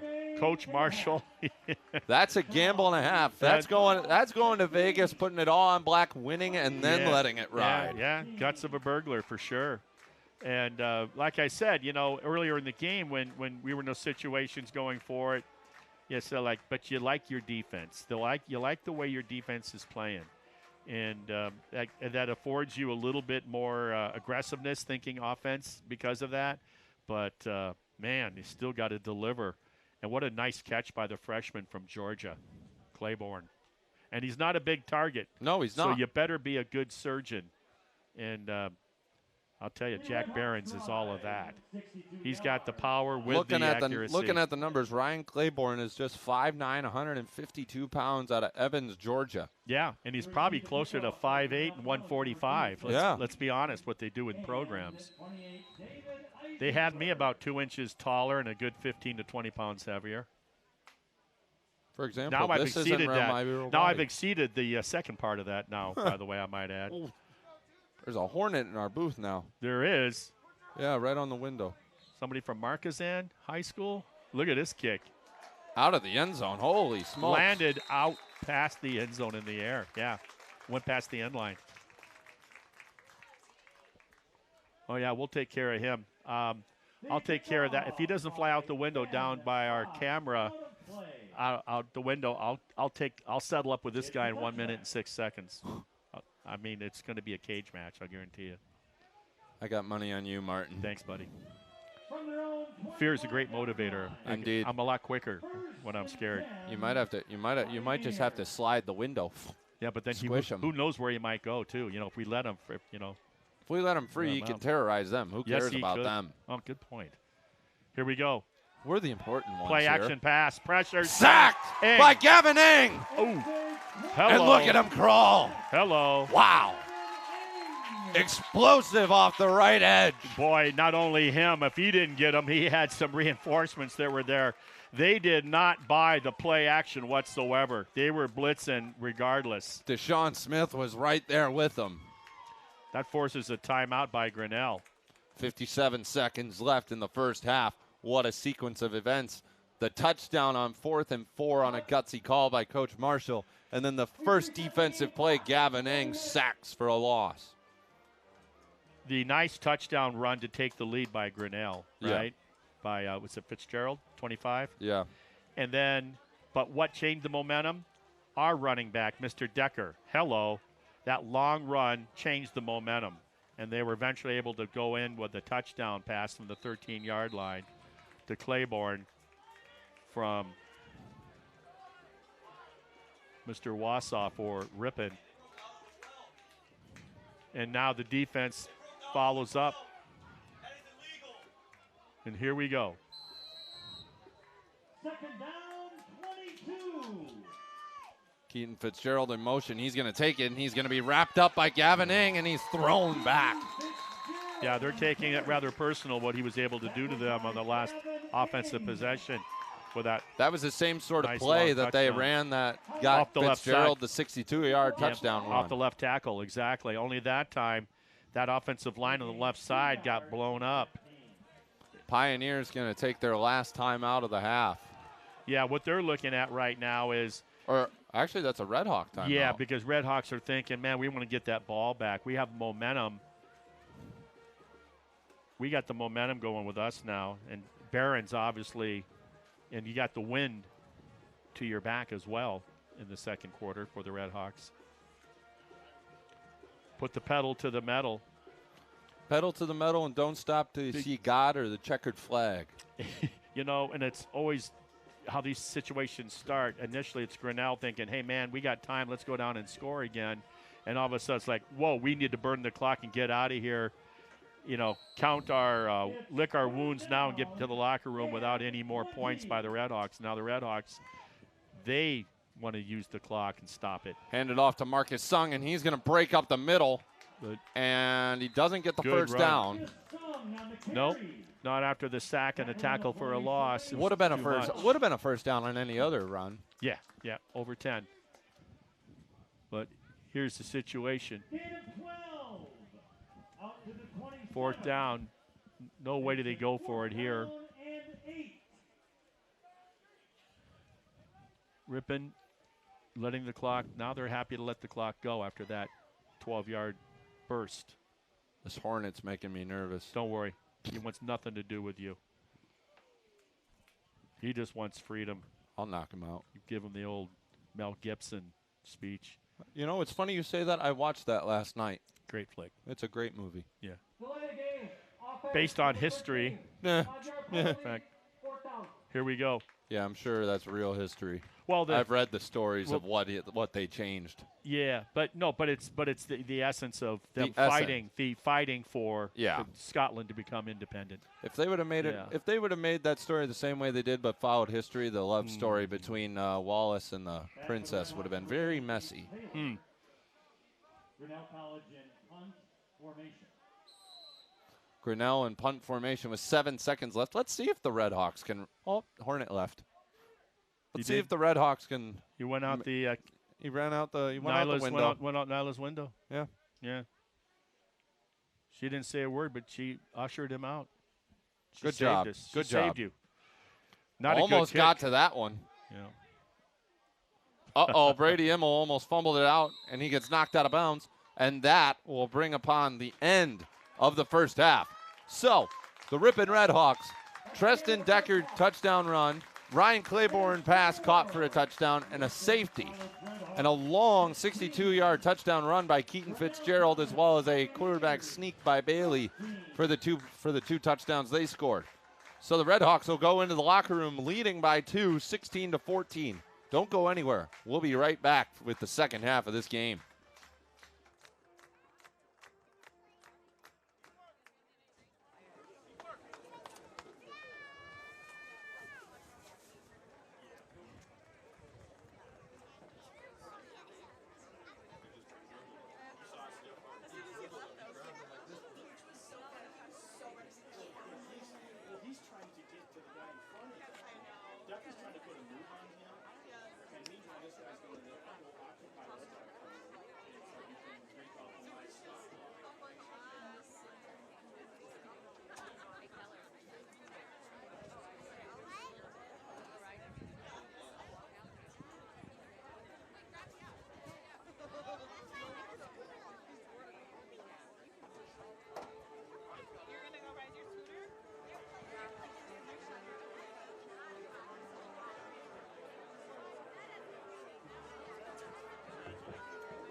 I keep my windows shut nowadays, so you can hear me.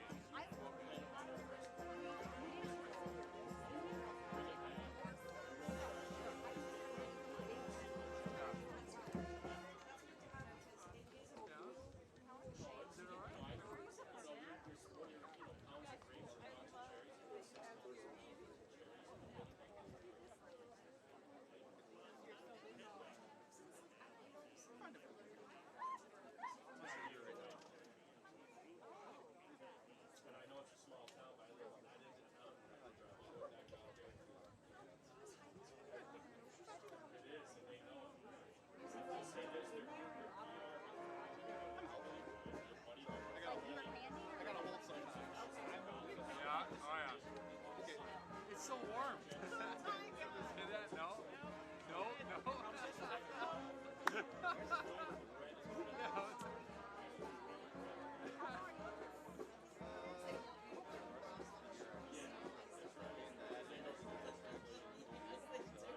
Oh, me, yes.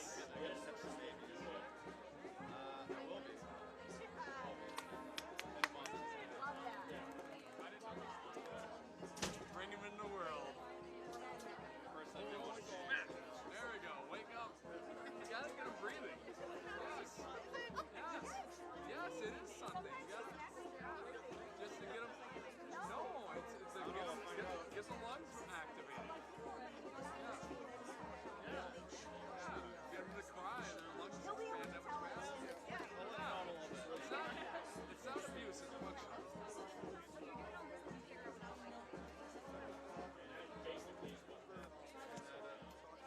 Orthopedic surgery and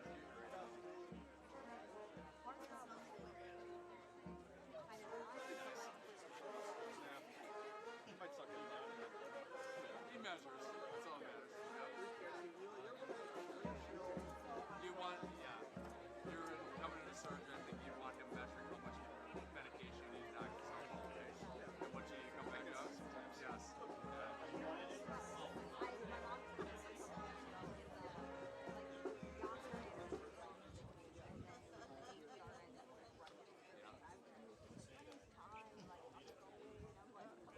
Quick check of the halftime statistics. First down comparison, Ripon 16 and Grinnell with 14. Rushing yardage, Ripon 20 carries, 106 yards. Grinnell 22 carries, 114. Passing, Ripon 9 of 14 for 203 yards. Grinnell 2 of 8 for 100 and check that, 2 of 8 for 16 yards. Ripon, by the way, 9 of 14 for 97 yards on that correct. Total yards, 130 for Grinnell, 203 for Ripon. Possession time, Ripon 16 minutes 31 seconds. Pioneers 13 minutes and 29 seconds. Leading rusher for Ripon, Preston Decker, 11 carries, 78 yards. Grinnell, Keaton Fitzgerald, 5 carries, 68 yards.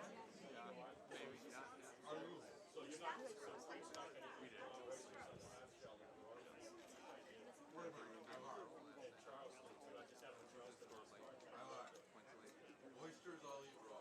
Oysters are absolutely phenomenal. If I were to enter an eating contest where I could choose what I wanted to eat, I'd put down 100 oysters. I guarantee it.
Hello, everybody, and welcome back to Hopp Stadium here on the Ripon channel.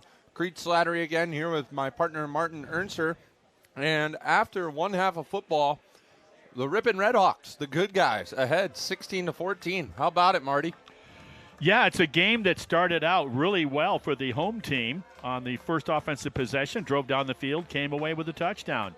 Then the defense was 3 and out for the Redhawks. Everything's going exactly to script if you're talking to the coaching staff for Ripon College. And then they scored a second touchdown, called back on a penalty, went bad from there. And then from there, it was just a game of field position after field position until Grinnell broke off a nice long run. Yeah. And then got the interception and then set up their first score deep in Ripon territory. Yeah. And then had the long run to take the lead. And yet you're kind of scratching your head going, I think we got the best personnel. We're back from where we were a year ago, talking about where they underperformed in the first half and came from behind to win last year against the Grinnell Pioneers. And then all of a sudden, Decker breaks off a long run. Everything's going good. And the defense stepped up, gets a safety. So the momentum as we closed the waning minutes of the first half definitely reshifted back to Ripon. They took the lead. Of course, with that and now big gamble on 4th and 4. Fourth and pass 4, to Claiborne. Yeah, and they only needed less than 4 yards probably to get a first and goal, and they went for the whole thing in the end zone. And just great execution by Barons, finding Claiborne, the freshman speedster from Georgia, a wide receiver, and I think normally he runs out of the slot. Yeah. And just great. So the question now is, can Grinnell collect themselves and rein back in the momentum and reclaim it, or is Ripon thinking in terms of as they have to kick off and the defense goes out? Is Ripon going to try to deny them that? Ben Kroc to kick off for the Redhawks, and he's going to boot this one into the end zone and out of it for a touchback. So Grinnell's going to start at the 25-yard line. Also, we have an opportunity. We want to welcome the Ripon Tigers. So their success has come by, when we look at it, they've had that quick pitch. It worked for them in the first quarter. Little small controlled passing, pop passes, little drags over the middle for Grinnell. Haven't been able to complete too much deep, Grinnell. That's where their success has come. And then they've mixed in the run with Fitzgerald, number 25, rather effectively, their feature running back. Marcus Sung has also gotten a lot of carries. Yeah. And he's going to be in the backfield. He's going to get the first handoff of the second half. Power run. Look at that. Wow. Powers through for a gain of about 5. Yeah, maybe even more. That was just power football. Good start for Grinnell on 1st and 10. Good, hard, smash-mouth football. That's what a fullback's for. Yeah. As they say down in South Carolina. Yeah, I got 6 out of that. Bailey out of the shotgun. Sung lined up next to him again. Oh, Gavin Eng wraps him up from behind. Joined by Diallo Dubois. No gain. Marcus Sung's kind of got the Rob Gronkowski look. He's got his right arm all wrapped up, and it looks like it might be a brace, might be a wrap of some kind. Yeah. Sure is wrapped up. That can't be easy when you're carrying the ball. Bailey rolls out to his right, throws, and hits the ground.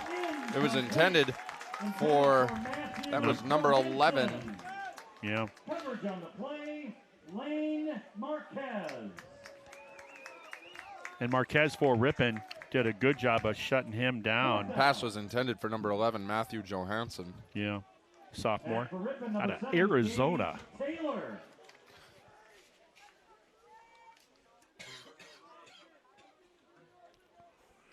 So, after giving up that 6 yards on 1st and 10, the defense shut them down, forced them to punt from their own 20-yard line. Oh, they almost got to that one.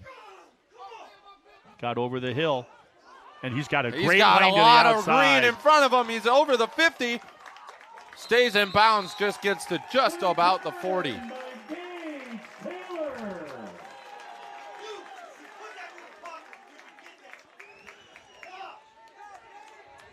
A 30-yard Bit of Boy, an- was bit that of a- open. I mean, that whole left side was just there for the taking. Bit of an animated reaction. Boy, from the did booth his next to us. eyes have to light up when he saw that.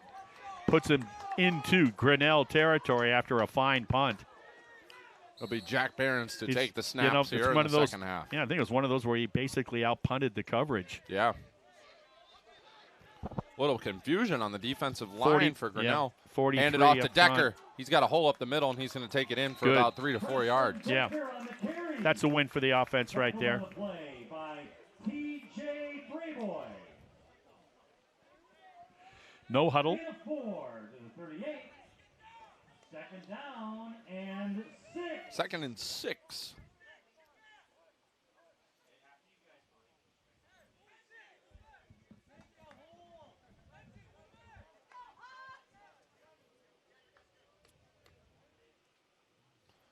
Brano in motion. Hand it off to Decker. Going to his left. He's got room. And he's going to pick up the first down. Wow. Nice Wow. run from Treston Decker. Well, not only that, but what impressed me on that as well was, 92, that left defensive end there, Wyatt Powers. That just a freshman. In fact, what's interesting about that, he's from Omro. I'll be darned. No, I'm looking at the Ripon. My bad. I got all these sheets of paper with numbers, and you got to make sure which one you're looking at. But 92 just had him for a tackle for a loss, and when Decker turned it upfield, he slipped right off his back. Just missed him. Second down and 9. A quick run by Decker for a gain of 1 while we were looking at our rosters there. That's going to be Suda out to the wide right. Claiborne on the right side as well. Yeah, Look to him. He's at- been well, the receiver of the two big passes in the Linebacker game. can't stay with him, but they're going to run Decker it. makes a move, and he's going to get a few more yards, about 5. Look at that matchup. That was a linebacker on Claiborne in the slot. And no way is anybody going to stay with him. Go back to that and visit that.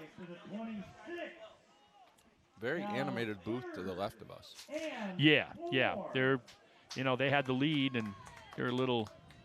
Edgy. It's a long bus trip. You like to go back with a smile, not a frown. I believe those are Ripon coaches. Barron's throwing to the end zone. That's Claiborne. Touchdown, Redhawks. There he is. They went back to He him in was the slot. all alone. Yeah, he was an There orphan. was no one near Claiborne. I don't know how Grinnell lets that happen, but Claiborne has his second touchdown of the game. I'd like to see that again on the offensive scheme, because he was an orphan, wasn't he? He had to sit there. He could have eaten your unsalted fries and still had time to catch the ball. Barron's rolled out to the right and hit him right in the numbers with that pass. And Kroc drives the extra point home, so it's 23-14 Redhawks. Boy, oh boy, what a game for Ryan Claiborne. This is how Ripon started the game on their first offensive possession, drove down and came away with a touchdown.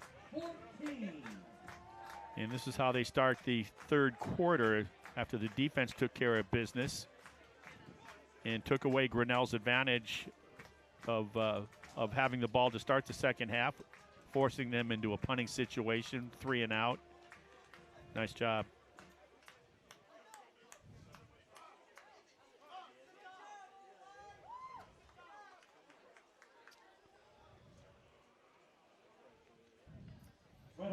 So Kroc is going to kick it away for the Redhawks after that touchdown drive. 23-14 now is the score. Remember, they were down, what was it, 14-9 after that safety by Ripon. That's a number you usually don't see on a scoreboard for football that often. Yeah, 9. yeah, you got to have missed extra points or safeties to get the awkward numbers. Well, we've seen what he can do with his foot on these kickoffs from this with the wind at his back. And he boots that one. That one's going to be in the end zone. Yes. That would have been a heck of a bounce to have a punt. Return man followed that like a batter in the box sometimes, where he follows that ball all the way. Yeah, Saw it all the way in. Watch it right through the glove. Yeah. I thought of that, thinking the same thing with that return man for the Pioneers. So they're going to have to get it done starting on their own 25. Okay, this flying around type of my hair's on fire defense has to keep it going. It's all about not giving up the big play if you're the defense for the Redhawks. Keeping the ball in front of you. Handoff. Ooh. Oh, my. Slipped off of it. That's Zane Vetter with the tackle. Tackled by Devin Soren. Never mind, Devin Sorens. I don't know the numbers. It was a collision. Second down. You'd think I should know the numbers. That was Sam Eaton. He's talking about 5'9", 170 pounds at best, I would say. And all 170 of them were hit. Yep. Handoff to the man in motion. There's Soren Zane wraps Vetter. him up by the jersey. Matthew Johansson on the carry. Was that Vetter, number 11, grabbing him? No, it's Devin Tackled Sorens. by Lane Marquez. Lane Marquez was in there Well, with the tackle. he finished up on it. Yeah. It's now So they're doing their job. You're forcing that third and long situation, which if you're Grinnell, you want to stay away from offensively. 3rd and 9. Bailey, the quarterback. You want to start with good pressure up front. Bailey rolls out to his left, turns, throws, out of bounds, incomplete. So the Redhawks force a 3 and out after scoring a touchdown, and they're going to get the ball back, and they are fired up on the sidelines. Defense is back to doing what Woodward. they expect to do. 4th down. And right now, the momentum, it shifted to Ripon, ending the first half, and now it's after the defense doing their job, the offense going down and scoring on a huge pass to the freshman Claiborne. Gage From Taylor Barons. back to receive the punt. Now it's shifted again. I mean, just to another level. Grinnell finds themselves in a very tough position. Not a good kick. And that's going to go out Gonna at land about out of bounds. I'm going to say it's about the 47. Let's see where he puts it. Wow. What? There's no way. What? Is anyone This watching? is what I'm talking about. Is any ref watching the game But right now? but listen to this. I mean, you're asking a ref who's way down there by the 25-yard line to run up and try to guess where that thing went out. No, you don't have to convince me. I thought it was about 7 yards less than that, right? It was 7 yards more than this. Or more. Yeah, you know what I mean. It was on the other side of the 50-yard line. Yeah, yeah. But you also have to look at the other 5 refs. You got to give them help. Well, they got to watch the other stuff too, right? All the holding and pushing. What hold? There's no holding ever. Preston Decker breaks free for a run, gain of about 6-7 yards.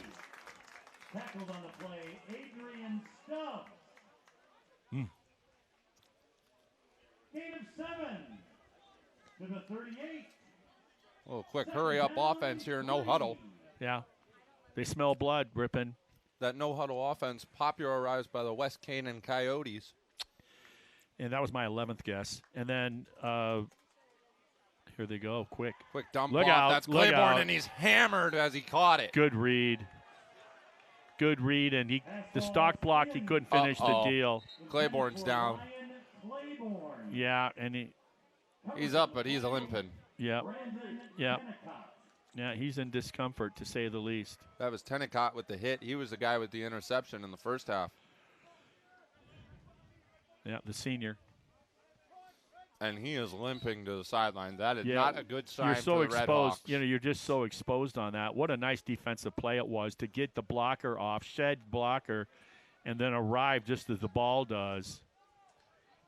Good defensive play. And he is in pain down on the ground there. Man in motion. Barons takes the snap, drops back. Step up, step up. There you go. Avoids, throws down the sideline, is caught. Wow. Inside the 20. Blake Thielen.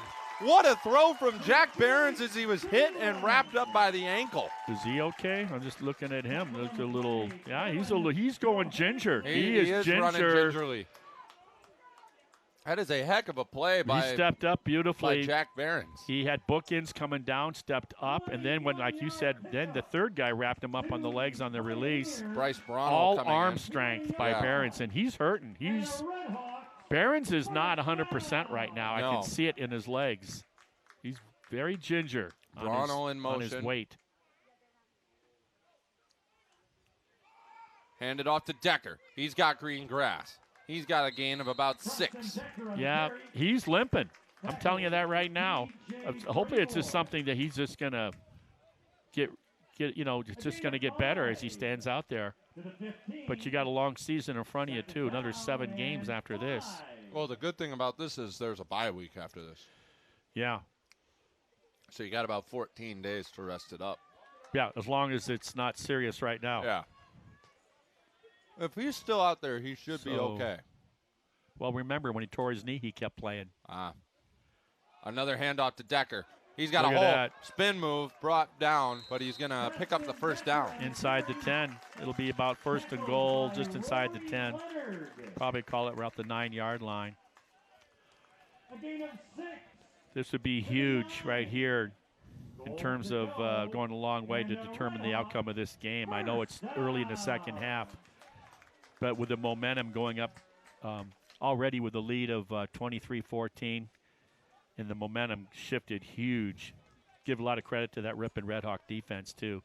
They forced Grinnell here in their first 2 possessions in the third 3 and out. Behrens to Decker. Nowhere to Stutter go. step. He's Look got at that. somewhere to go. He's pushed into the end zone for a Redhawk touchdown. He had nowhere to go. He went left, went Treston back Decker. right, and then had to go right up the middle. Wow. Treston Decker and the jumping around is starting here at Hopp. How frustrating for that defense right now. After the play, unsportsmanlike conduct, number 92, the defense. That's his first unsportsmanlike to that same 15-yard penalty. We'll go for the try. Okay, I was so wrong. Wait. Oh, no, it was a touchdown. Okay. Yeah. No one was celebrating like it was a touchdown. Well, I think the official blowing his whistle and with the flag, everyone's going like, well, last time you threw a flag and we were down there, Yeah. it cost us a touchdown. So Treston Decker with his second touchdown of the game. The Redhawks have 2 players with multiple touchdowns on the day. Claiborne with 2 and Decker with 2. And Ben Kroc puts the extra point through, and the Redhawks have cracked 30. 30-14 Redhawks with 7 left to play in the third quarter. In the third quarter, it's Redhawks 30, Pioneers. Well, the 2 guys I got to just keep watching here in the third quarter when they get back out there is going to be the freshman Claiborne. Does he go back out? And what is in his Barron's okay? You just something you shake off and no big deal. You just rub it and get back to doing what you do, and that's throwing a great ball. I'm looking for Claiborne's down on the ground. Yep. In that huddle. Yeah, the big thing is there's nobody attending to him, so that's a good sign. He's just kind of like maybe just stretching that left leg out a little. So that's a good sign to be young and flexible, of which I know nothing about. Me neither. Exactly 7 minutes remaining, 30-14 in the third quarter, 30-14 Redhawks. And so everything's gone Ripon's way since late in the second quarter. Trailing 14-9. Since then, it's been all Ripon after Grinnell enjoyed a brief lead.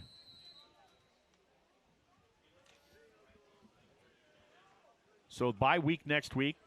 Yep. Like you mentioned. And then they'll open up with homecoming.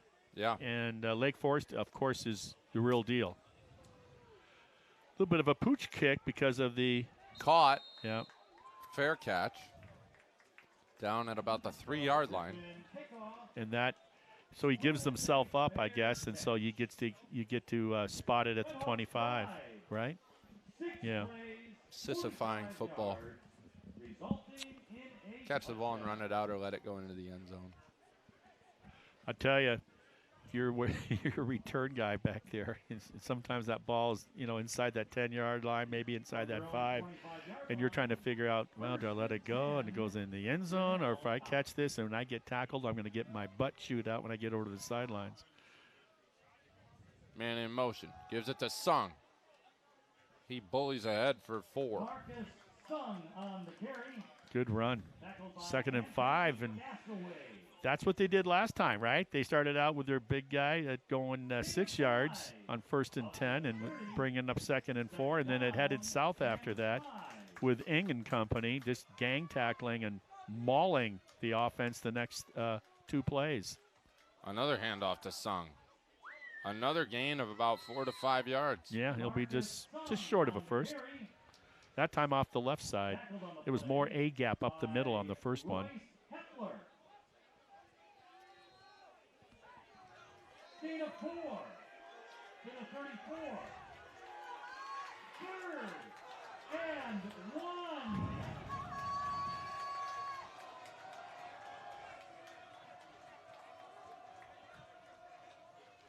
They're going to go to Sung for a 3rd time in a You row. got it. He's going to get the first down. Yeah, his final little move there, like you said, lunged for that first down. I'd like to know when's the last time Grinnell got a first down. It's been a while. Yeah, midway through that second quarter, most likely.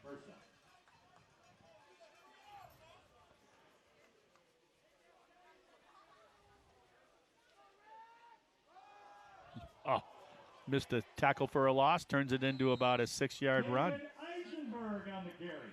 Good job by Ripon slicing through there, taking a stab at that tackle.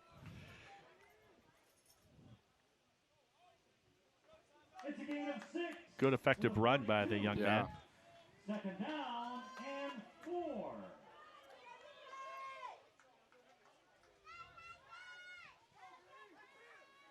Bailey out of the backfield. Man in motion again. They're going to give it to Sung again. Is that Fitzgerald? Oh, Nope. it was Sung. a wraparound. Boy, you fooled Bailey us, didn't took you? it. Bailey took the ball. Yeah. The quarterback kept it. Good deception. Very good. Had me We're sitting fooled. up here on top and couldn't tell because he rode him so well that you had to think he didn't pull it out, that he left it with him, and so did the defense. Option football there. I'm all too familiar with the option coming from Badger. Had to watch it for 4 years. That was our generation. Fumble! And it's going to be recovered by Grinnell. But a loss of about 10 on the play. There was a lot of confusion. Bailey didn't think he gave it off to the right person. You could see it in his Hudson reaction. Hansen. I think it was Hudson Hansen, right? 55. Yeah. That wrapped him up, dislodged the ball, and then he had no idea that he had fumbled at the time. The important thing is, though, it's 2nd and forever for Grinnell, and this defense can pull back its ears and come hard. We haven't seen anything like a screen pass or anything like that. Bailey to throw. Caught. Just a little quick out for, what, 3? Wrapped up. Yeah, a couple yards. Vincent Shen on the catch. Still got to go a good 20. Yeah. So good pressure on the quarterback, not to give him time to get someone freed up that distance to go for a first. 3rd and 22.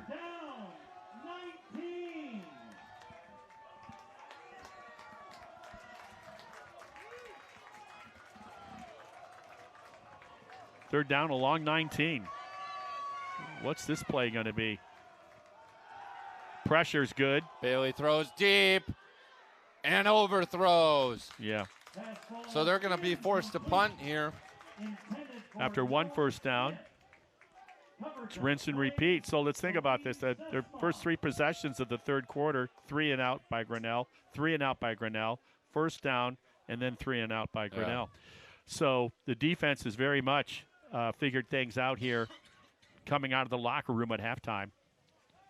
And the offense has they've done a good job of establishing that run game late in the second quarter and continued with that, a good mix of run and pass in the third Devin quarter. Ing almost broke through a Boy, spiraling punt. I'm seeing 2 really good punters here today. Gage Taylor to run it out. and could not shed that tackle. He No. was brought down at the 15. That is outstanding. Open field tackling. Open field tackle on a quick guy like that.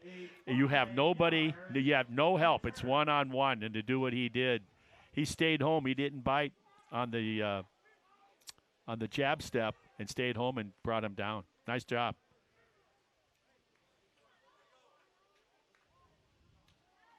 From their own 15-yard line. 1st and 10, Redhawks.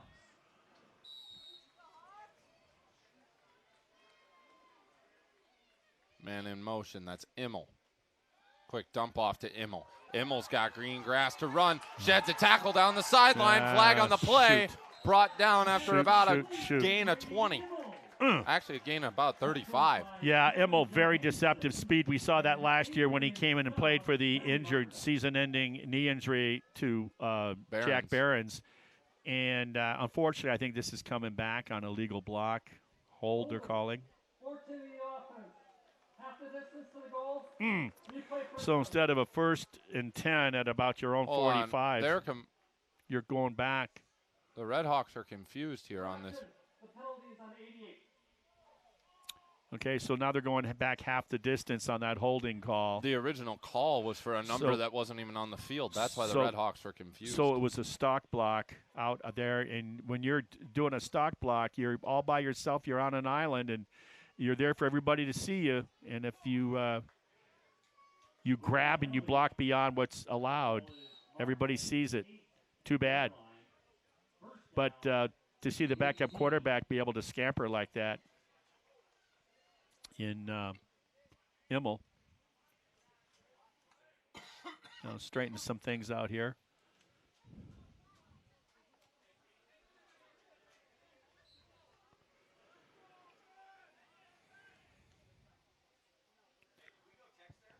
Man in motion. Behrens is probably going to be forced to drop back and pass. Yep, there it is. Behrens going to take a shot deep. He's got it picked Look off. at that. Look at that. Great read by the safety. And he's got room to run. He's going to run sideways. He's going to be brought down at the 30-yard line. So the second interception of the game by the Grinnell Pioneers. Yeah, that was Johansson on the pick. Yeah, he needed to throw that a little sooner. He had the defenders beat, and a little bit of an underthrow and great coverage by the Pioneer. He had Michael Shealy open down the field. Actually, that was Sam Suda. My apologies. So another rare interception. 2 of them here this afternoon. One setting up deep in their own territory. One setting up Grinnell's first score today. And now with that nice return, puts them into Ripon territory right around the 30. Can the defense continue to do what they've done here in the third quarter? That's Keaton Got Fitzgerald. around that and edge. he's breaking a tackle. And Keaton Fitzgerald just broke off his second long run of the game. Wow, 30-yard touchdown scamper around that left edge. They couldn't hold the edge, the Ripon defense. And just like that, in 2 plays, the interception, and the very next play, the score. And all of a sudden, Grinnell is right back. They've stolen the momentum, and they're right back in this game. It's 30-20. Could be 30-21 after this extra point attempt. Wow. Fitzgerald Oh, shows they're going to me go for 2. a lot. Yeah, they're doing the math. And if there's a school that can do math, it's Grinnell. It's Grinnell. Handoff to Sung, and he's going to get swallowed up. So the Redhawks stop the 2-point conversion. Yeah, if they convert, then they're just a touchdown and a 2-point conversion away from a tie. So they went for that. But the defense, if there's a little bit of a silver lining, it's the defense on that stoppage of the point after touchdown by the defense for Ripon to maintain that 10-point lead. So we will not be bringing you Red Hawk football next weekend. They're going to have a bye. By the way, today's referee is Dave Dejewski. The umpire, Mike Schumann. Headline judge is Ron Tamplin. The side judge, Keith Nault. Line judge, Ethan Brochtrup. Field judge, Mike Smith. And the back judge is Jim Peltier. Good job, Stripes. Yeah, Well- they've been on it. There hasn't been a lot of yellow linen on the field today, which Other is than always other nice. than the spotting for punts. Yeah, and I'm going to give, like I said, I'm of the opinion I've never liked that in the game because you can't be exact, to say the least, on that last one. You just can't do it. So, Gage Taylor and Brady Immel back to receive this kickoff after the Pioneer touchdown. Keaton Fitzgerald broke free for a 62-yard touchdown run. Kicks it and away now a 30-yard touchdown run. from 1 yard in the goal line. Immel has room to run. Brady Immel on the return. Nice job. If Immel beat that man, he's got at least 30 more yards on that run. A 27-yard return for Ripon Nice job. to their own Well, 28. just like that, that 17-point advantage or 16-point advantage has been nibbled down to 10. And can Ripon kind of nullify that score by Fitzgerald on a beautiful run, scampering off the left side for 30 yards. Can they come back and answer it? Let's see. I say they go right to Decker. Barons. Barons is out there, yeah. That's not Decker, but that is number 28. And that's a nice 6-yard run. 6-7. Yeah, I think 7. You're right. Brandon Pennicott. Good way to start. You always got to win first down. You got to win first down. You don't want number to. 28, Ben Tim on that. You don't run. want to face second and long. And of course, we didn't talk about this, but this unique way of lining up no huddle and then taking your time doesn't allow them to substitute on There was defense. a little bit of jumpiness at the line there. Tim meets a defender, and he gets the first down. Yeah, it appears so with that second and third effort on the spin move. Fresh set of legs out there, like you said, with number 28. To the 39. Gives the Redhawks a first down.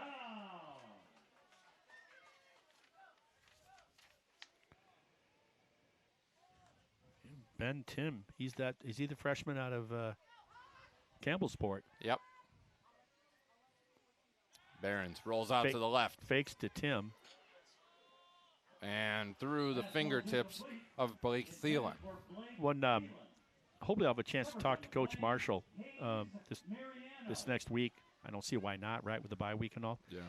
And got to ask him, why do you have your right-handed quarterback, and a lot of coaches do this, running to his left more times than to his right, and throwing across his body, which requires difficulty of degree, right? Yeah. More. And is it maybe because it's the wide side? He wants to go to that wide side of the field. Don't know. I'll have to ask that. He's an old 42 quarterback. seconds left in the third quarter as Ben Tim is going to be stopped at the line of scrimmage. Got a couple.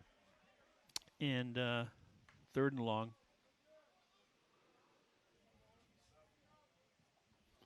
And I wouldn't be surprised if the Redhawks just let this clock run out here. Grinnell doing a good job today. I mean, they got 20 points on the board in Ripon. And, Grinnell, for Grinnell to, with a chance, they got basically 3 touchdowns here. And in Ripon with just a 10-point lead, and this is kind of one of those games you thought, you'd like to see them just take control of the game immediately and just, walk away with it. It didn't happen. Grinnell didn't let them do it. Yeah. So one more quarter of action here at Hopp Stadium. After the game for food and beverages. And our attendance So you today from the Bob Lakowski attendance tracker is 3,816. Give yourselves a hand. 3,000 strong here at Hopp Stadium today. Yeah, and sometimes there's 6,000-7,000 inside the Wilmore Center. He'll give you a number that he just feels like, this is a good number. Yeah. Let's roll with that.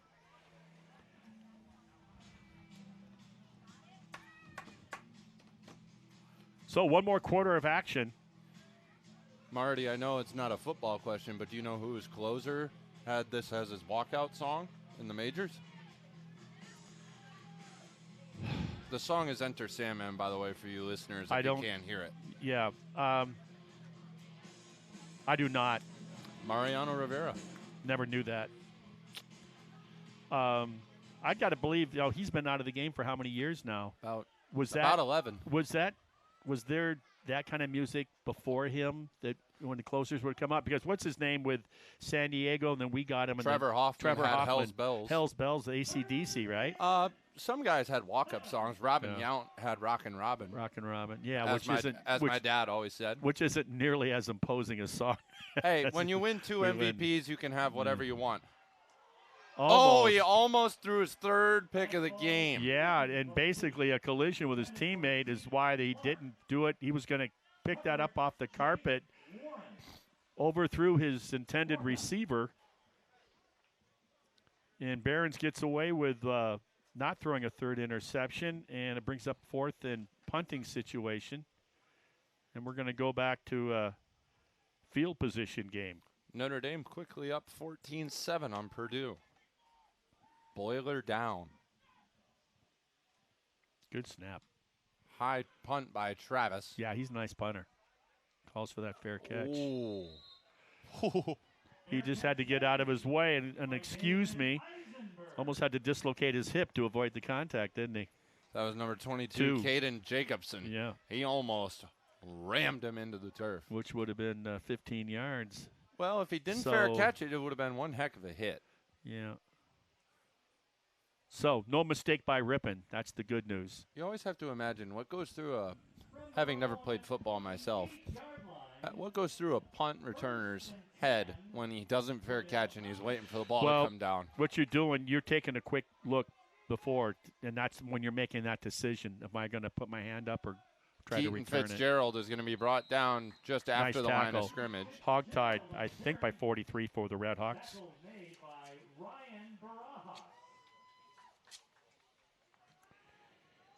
It was Ryan Baraha, the linebacker out of New Mexico. Number 43. Okay. Defense really looking really good, I think, overall. If I had to give him a grade, it'd be a B+ here so far today. And he's fighting his way. Not going to be. Sung not going to get anything there. No, kind of another couple yard situation to bring up 3rd and at least 6. Tackled by Diallo Dubois. Diallo Dubois on the tackle. Yeah. 3rd and 5. If there was ever a name from the New Orleans area. Huh? And the only confirmed New Orleans athlete on the Ripon program in any sport, I'm pretty sure, is Colby Williams. That's not a Cajun name. Here we go. Bailey back to pass. Throws it up in the air. Uh-oh. Off the fingertips. Couldn't haul it in. They have gone to Vincent Shen numerous times.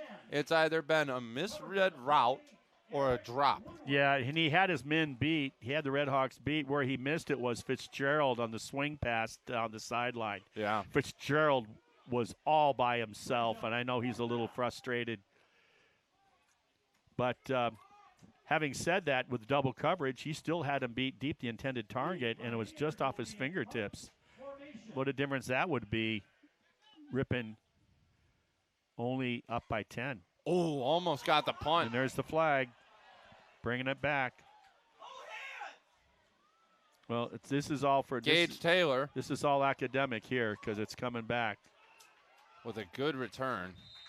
Boy, oh boy. But it's going to be roughing the punter. And that's a big mistake. So we don't have the audio from the head referee, Dave Dejewski, but I assume.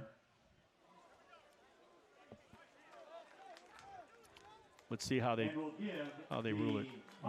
You would think 1st and 10. Yep, 1st down Pioneers. Plus the yardage. The Redhawks forced the 3 and out, and they shot themselves in the foot. No, that's just not a good decision by the Redhawks. You got what you wanted. You got greedy. didn't take the proper angle. It's one thing to go for the block, but you got to take the proper angle. Because if you don't get a piece of that ball, that's what happens. And now they get a whole new reload, Grinnell. Bailey back to pass. He's going to go deep down There's the Fitzgerald. sideline. That's the same pattern.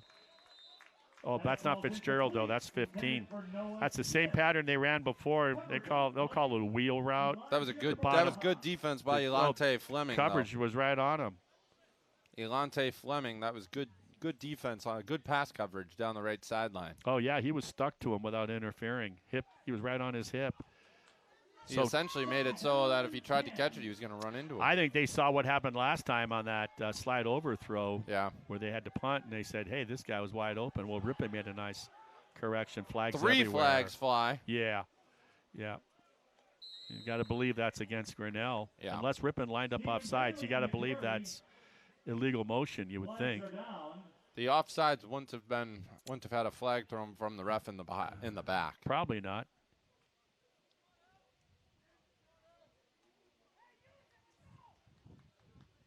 Legal shift. Yep. It's been a pretty clean game for the most part. Yeah. 13:06 left in the fourth quarter. Redhawks lead by 10, 30-20.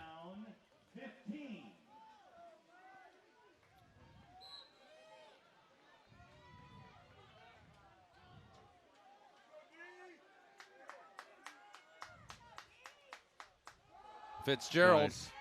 Slipped Oh, off he slips the tackle. He's still going to be brought down behind the line. Nice job by 55. He didn't get the tackle for a loss, but he sure slowed him up long enough for his buddies to clean up on the play for a loss, it would appear. Nice job. 3rd and 17.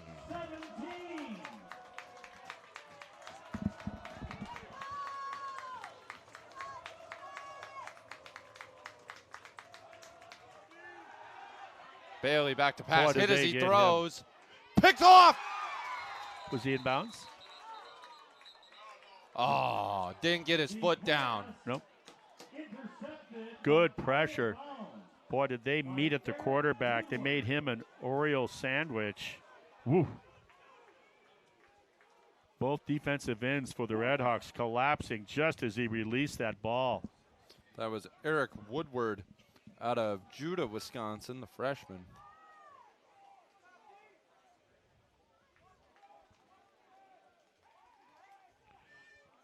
Deshaun Smith and Gavin Ing both had a meeting at the QB there. He was hit hard as he released. Yeah, he was. Tough Look kid. how far back they are to oh, they got a piece of that one. It sure seems that way, doesn't it?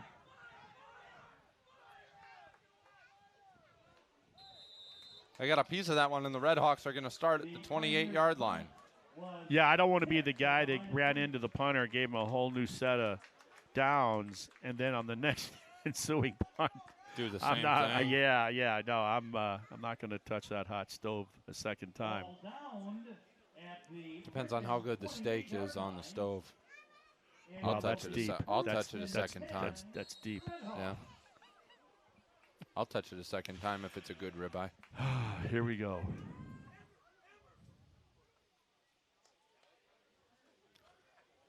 That's Broadhead in motion. He's going to get the handoff, and he's Claiborne. Claiborne. Nowhere to go. Claiborne. Yeah. I don't know what name I just said. Well defended, and it was to the short side of the field too. We got a flag on the play. We'll wait and see what that is. Looks like holding on Grinnell. I'm not even going to venture to guess here. I was wrong.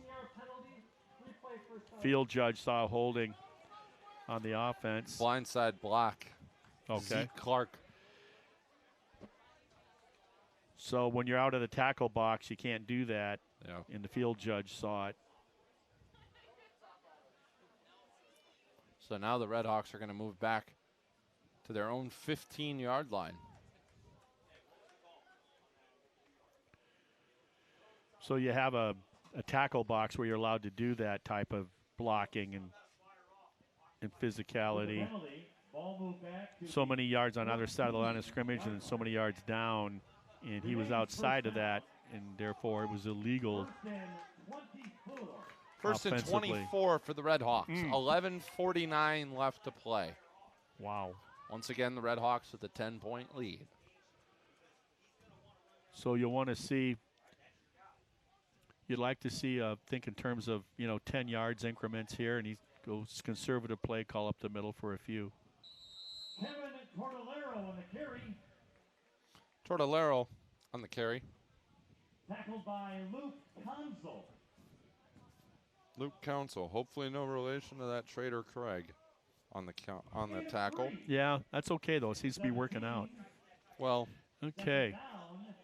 So now it's after picking up a few yards, it's second and forever for the Redhawks. I think they're going to be fairly conservative down here in their own, inside, just beyond their own 15-yard line. Barron's back to pass. Woo. Looked like Suda was grabbed as he went to catch it. They snuffed that out. Yeah, they did. Nice play. Tackle for loss by Hayes Mariano. That's the kind of situation you can't really afford a play for loss of yardage. Loss of 3 to the 14. Third and 24.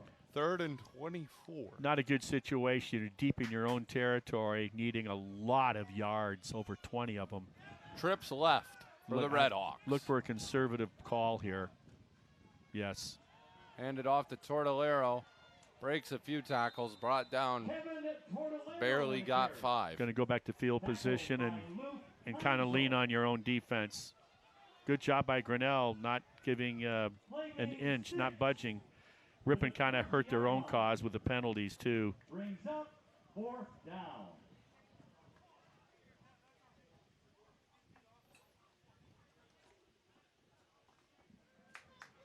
Carl Travis to punt against the wind. And this guy's been punting. Let me tell you, both punters have done had a great display today. I've been impressed with both of them.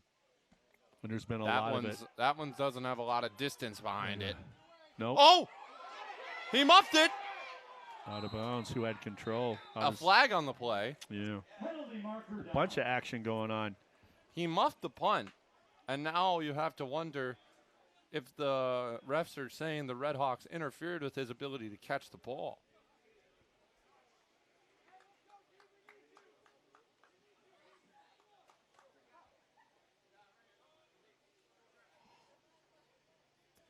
The hard thing when you're the punt coverage team is you not seeing the ball. That's the toughest thing. Yeah. Because just because you see the punt returner going to a spot, he could be suckering you, and you have no idea.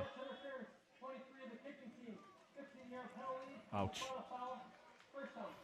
Ouch.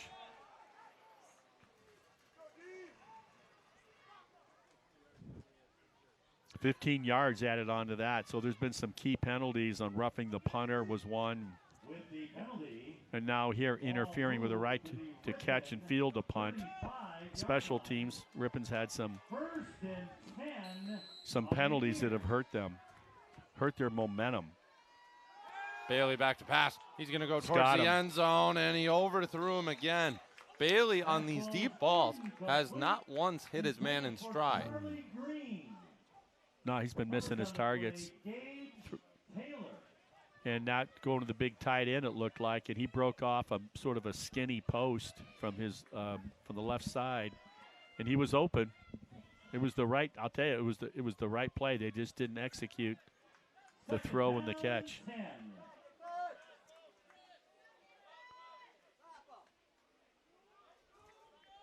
Counting down towards 9 minutes remaining in the fourth quarter. Ripon by 10. Man in motion. Bailey hands it off. That's Sung.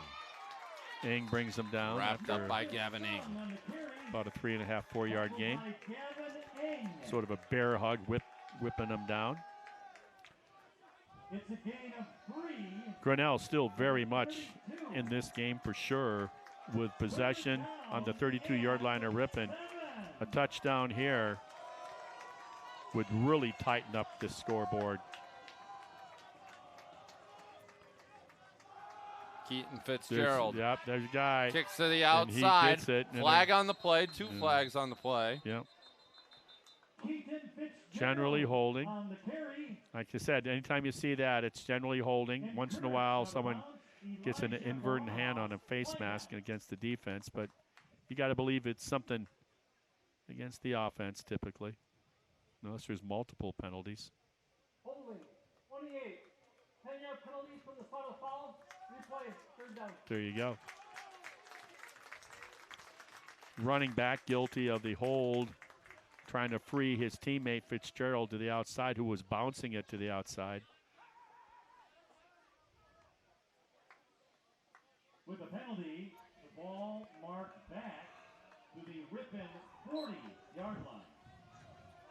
3rd and 15. 3rd and long, you got him where you want him. Yep. Bailey back to pass.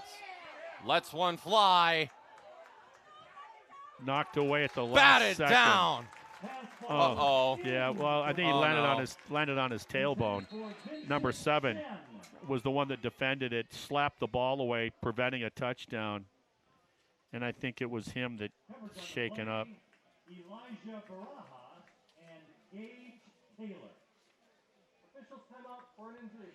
Yeah, it was Gage Taylor, I thought, was the one that got the hand on the Yeah, ball. it was. And then he gave his body up for that and landed all of his weight coming down on the small of his back is what I'm getting out of it. Could have got his wind knocked out. Nothing quite like that feeling. I can do without that.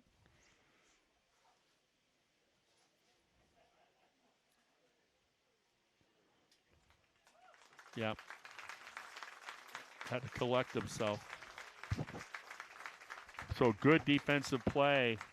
Once again, good pressure on the quarterback. Eng was there along with a teammate or two. Good pressures on the QB here in the second half. They've picked up that pressure, the Ripon defense, forcing that quarterback to get rid of that ball a little bit sooner than he'd like. A lot of times has something to do with a negative result for the offense of Grinnell. So they're in a punt situation. I think they realize with 8.5 minutes left. It's going to be Brady Immel instead of Gage Taylor back to punt. They can still, Or back to receive, I should say. Yeah, being upset with that after that, making that nice defensive play on the ball. Punt is out and away. Little trying to get a pooch punt, trying to keep it from going in the end zone. Couldn't do it. And they can't do it. No. That ball just kept going with that little breeze behind it. So good break for Ripon. Ball goes into the end zone on the touchback, brings out to the 25-yard line. Ripon nursing a 10-point lead with 8:27 now remaining in the game. You got to believe a nice sustained drive here is what Coach Marshall would like to see. Nice sustained, eat up the clock, come away with points, and From their own 20-yard line, first things first. and 10, Ripon. If Ripon can get another touchdown on the board here, that could be the dagger. Mm-hmm. Handoff, that's Decker. He's going to be swallowed up at the line. Yep. Preston Decker on the carry, Defensive line won that battle. tackled by T. Penetration into the backyard of Ripon's offense just destroyed the play No gain on the play. for no gain, as our PA man says. Second down and 10. So defense wins that one on 1st and 10.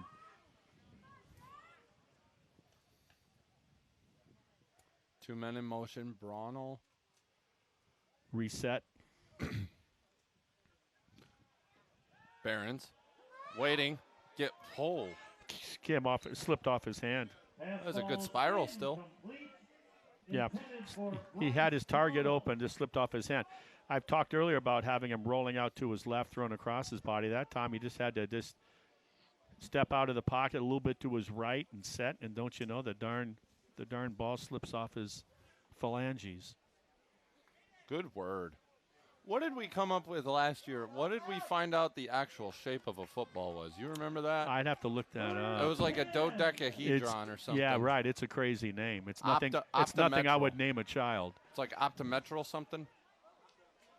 Barron's grounds the football. Yeah. Fastball's incomplete, intended for Ryan Claiborne. That was not intended for anyone. Luke Consul. 4th and 10, and the Redhawks are going to have to punt. Carl Travis has to have more punt yards than total offense for the Redhawks, which is insane to say, considering the Redhawks have put 30 on the board. Hey, Rick Coles is up north watching and listening to us, and made the comment about 2 hours ago. I'm just checking my phone, talking about travel. I said I thought it was like maybe 40, low 40s. The conference rule was only 38 could go on the overnight trips back in the 70s. Oh, how times have changed. Travis's punt is away, and it'll land inbounds. Thank you, Coach, for that info.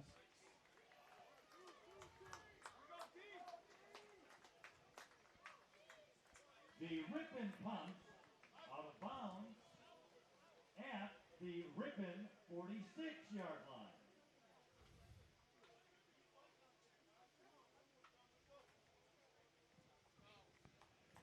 There, the Pioneers have it first and 10.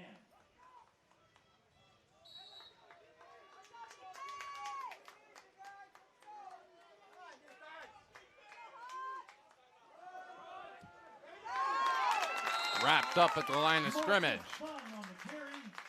And the answer to the question that you think we kind of threw out there last year and never got back to, the technical name of a football, at least in the American football, would be a prolate spheroid. That's right. I would not name my child that. No. No. Well, Elon Musk named his kid, what, Aeon or something with like that weird symbol? Yeah, and that's okay. Richest man in the world. Yeah. Yeah. Yeah. Hey, good run. North-south down. there on 3rd and long. Got about 6 of them. Notre Dame is annoying me. Are we keeping a game against Purdue close? Sorry, I had to go on a tangent there as an Irish fan. 3rd and 4. Redhawks need to make a stand here. Man in motion. Bailey hands it off to Sung. Got him. And Zane Vetter brings him down. Boy, he'll be just short on that second effort and twist. He was able to get really close, but he'll be just short. Look for him to go for it here for sure. Yeah, they're definitely right? going to go for it. 4th and a yard, maybe not even quite. Lace them up here, boys. Tighten them up. Let's go. Low man wins if you're the defensive front for a Ripon. Low man wins. Let the backers scrape off and make the play. Hand it off to Fitzgerald. He's going to get the first down. Yeah. Tough kid. 5:50 left in the game. Redhawks with a 10-point lead.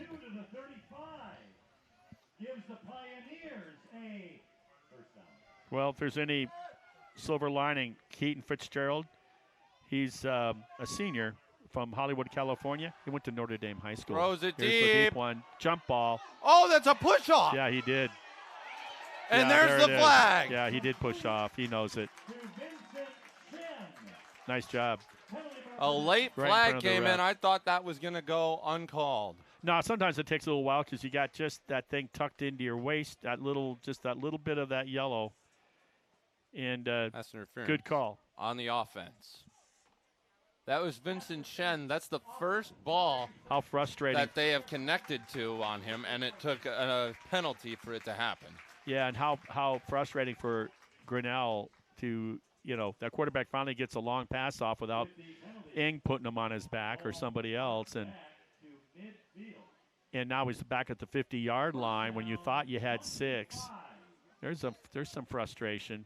Oh, All yeah. the more reason, that bus trip, I don't miss that one bit. Of course, the buses are nicer now, too. Yeah, coach buses are pretty nice. Bailey back to pass, throws. Whoa! The receiver didn't even see it, and he turned in his last second. He's making his move, right? They're running that little wheel route, and it's worked for him. Sometimes the quarterback hasn't seen it.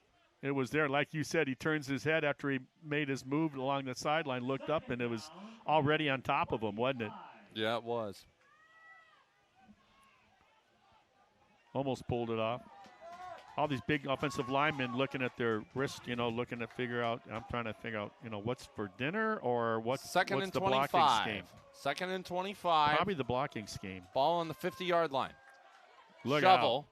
Fitzgerald is hammered. Ing with good pressure on the QB. It was an Olay block by the Grinnell kid. It's like he thought the snap was on 3, and Ing knew it was on 1. It's a gain of 3 to the 47. Third down and 22.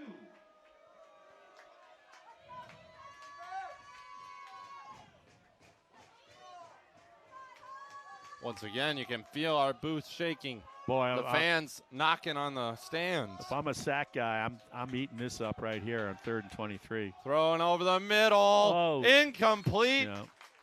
And the pass interference by Vincent Shen comes back to haunt the Grinnell Pioneers.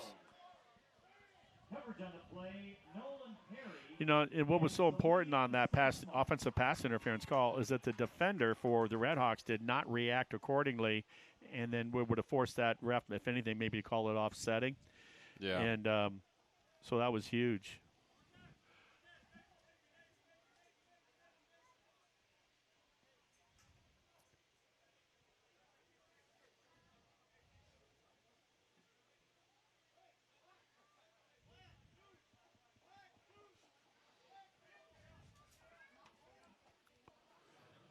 So we're working out a cramp down here in the 10-yard line with the Grinnell player. Now he hops up to his feet, getting a good stretch from the trainer.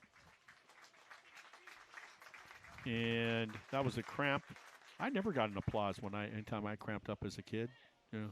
Injuries have taken on a new light. Back in maybe your day, back in your day and my dad's day, it was get up, you're fine. Now in this day, it's rub some dirt on it. It's right. oh no, I hope he's okay. Yeah. Fourth down, Pioneers in punt formation.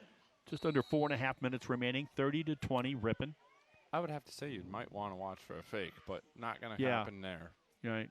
Backwards punt, the way that I say backwards, Gage it Taylor. spins. Good to see Gage back out there. I think, honest to gosh, he got his wind knocked out when he sold out to defend that. Otherwise, would have been a touchdown catch. Gutty player there. Nice job. The two guys I was a little concerned about. Yeah. Our quarterback getting a little, dinged up there. 16-yard line. He's okay. And then the freshman speedster from Georgia, Claiborne. He's been fine ever since he got blown up on that play by that senior defensive back, 14 for Grinnell. Redhawks on Brandon 1st and 10 Kennicott. from their own 16. Handed off to Decker. He plows ahead for about 2 to 3 yards. Yep, and now it's the clock, right? So it's a 2-score game.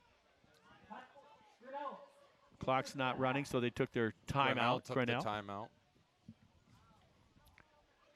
So the clock has become the enemy to Grinnell as well as the Redhawks. But you sure as heck do not enjoy losing a game and then having to drive 4 hours and change back home. No. And it used to be a longer drive, and then they got that highway all figured out. You're not driving through all those towns either in Wisconsin and, the Platteville's of the world. You're on 151 and you're flying. So I think Ripon's going to go to a 2-game win streak, and then they're going to get a bye week, and then going to have a formidable opponent coming in the Foresters of Lake Forest College, Illinois, for homecoming, and you confirmed that it's a 3:00 kickoff, right? Yeah. So that's what will be happening 2 weeks from today. But meantime, you want to finish on a strong note. As shotgun formation for Jack Behrens is back there calling the shots. Decker is going to be wrapped up And and it's that thrown to the same, turf. let me tell you, that 92 is a player. He's Yeah, the he same is. one that had Decker, would have had Decker for about a 4-yard loss and just slipped off of his back. He's got a nice quick 92. He's got a nice twitch, and he's physical. Nice Grinnell player. with another timeout here. Wyatt Powers. And folks, he's a 228-pound freshman out of. No. Where's Wyatt? Wyatt, where are you? Boy, I'm gonna have to do something here. Wyatt, where are you? I got too many pieces of paper. I'm gonna find this guy. So I run out of 57. I'd and help you, then but my computer died. we got it. We are now there. It is Breck Bishop, and he's a senior, and he is from Ferndale, California. That's the thing about Grinnell. None of their teams have any guys from Iowa, it seems like. No. They recruit heavily out of state. Well, they're, where their academia is at the level it's at, they're bringing people from not only in the U.S., but they'll bring in tons of international students as well. It's considered one of the finer NCAA Division III institutions in the country. 3rd and 12. In the middle of a cornfield. Yeah. How weird is well, that? anything in Iowa is in the middle of a cornfield. Except Dubuque. That's Brady Immel. Hello, He's going to Brady. break out a run. Yeah. And he's got the first down. Brady Immel. Wow. Somewhere in the stands, Mike and his mom are feeling really good. What a clutch run from Brady Immel. Well, we saw a lot of that last year, too. And that says that something might be wrong with Barron, that they didn't let him run like that. And speaking of Winneconne, well, and it's right, you're winding it down, and now you got a running threat with a passing threat, right? Yeah. You're going to keep it on the ground, right? Make that clock, make those timeouts be called by Grinnell. Well, Grinnell You know only that. has And then- Grinnell only has one timeout left. And Winneconne High School, by the way, is ranked 2nd in state in Yeah. football this fall. They were number 1. They're down to number 2. Immel's going to run Quarterback it draw. again. He's got open room, and he is hit after a gain of about 13. A flag on the play. A late one. Hopefully nobody is talking for Ripon. So what we need, he took the shot. What we need is Brady to get a little more of a lean when you see that point of contact coming. Don't be standing up like a tree, because you're too many parts of your body are. After the play, unsportsmanlike conduct, number 66 of the offense. What did I tell you? He's ejected. So that's not So good. he's ejected from the game. Yeah, so what he did. Number 66, who's that? Or did he say 56? He said 66. 66. Yeah, here it comes. We know it's not Ray Nitschke. No, the late, great Ray Nitschke. I had the pleasure of meeting him once. Oh, He scared me. I wear his jersey. He University scared of me. Illinois. A lot of people don't know he played fullback, running back at University of Illinois as well as, of course, linebacker. He also kicked field goals in the NFL championship against the Giants. Yeah.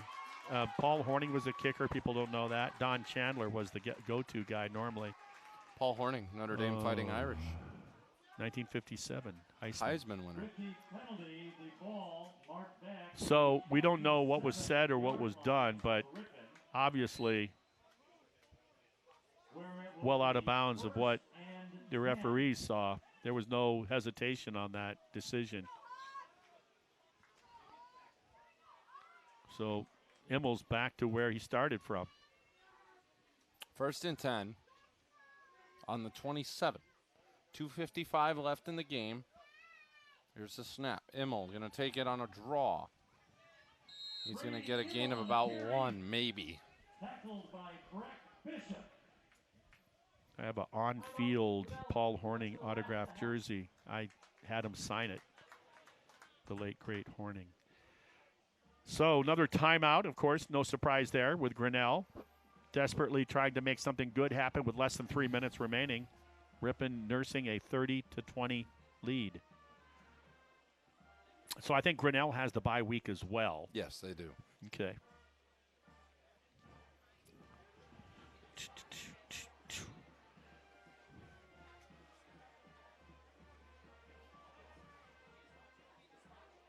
Ripon will go to 2-1 on the season with this win here this afternoon.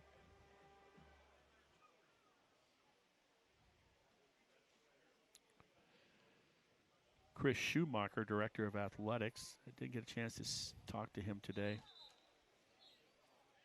Good guy. And then the new Director of Athletic Communications, Sam Hopp. I have not met Sam. We've exchanged online He's right next door after the game if you want to go talk to him. Yeah, you have to point him out because there's a bunch of guys in there with a sea of red shirts.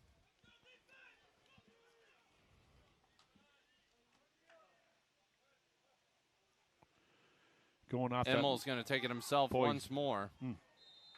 It's just about ball security and letting the clock do the work for you.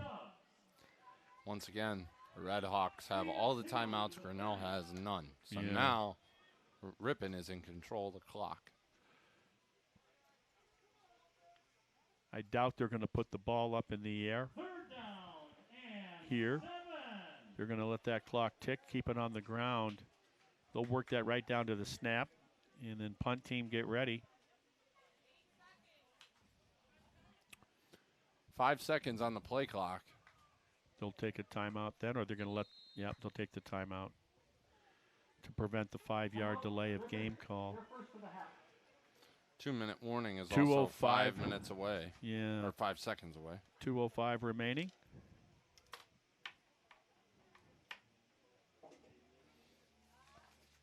In happier news, Notre Dame up 21-10. Who are they playing today? Purdue. Purdue, that's right, Boilermakers. It's a stupid name for a good for school. A college. Good school for engineering. Yeah. Purdue. Played against a Purdue something. What were they called? It was the quarterfinal state championship. Denver, Colorado played Purdue somebody.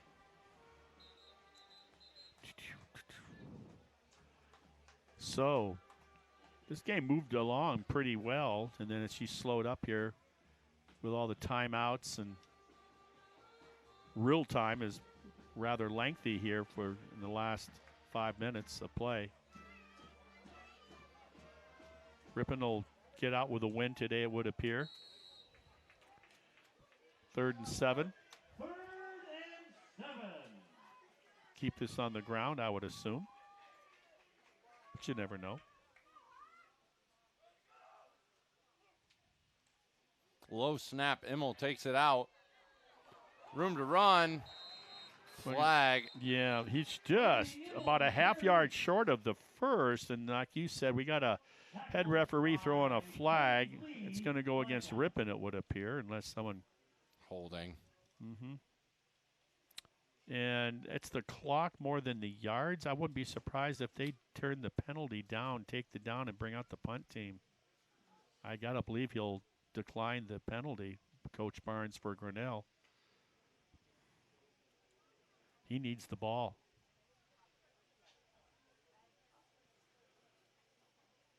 Unless he thinks Ripon would go for the. Okay. The 2-minute timeout. I guess they call it a warning in the pros, and you just kind of call it a. And it's 2 minute. Let's collect ourselves. Warning. So Marshall's looking to see where that ball's spotted. You're up by 2 scores. Does he actually consider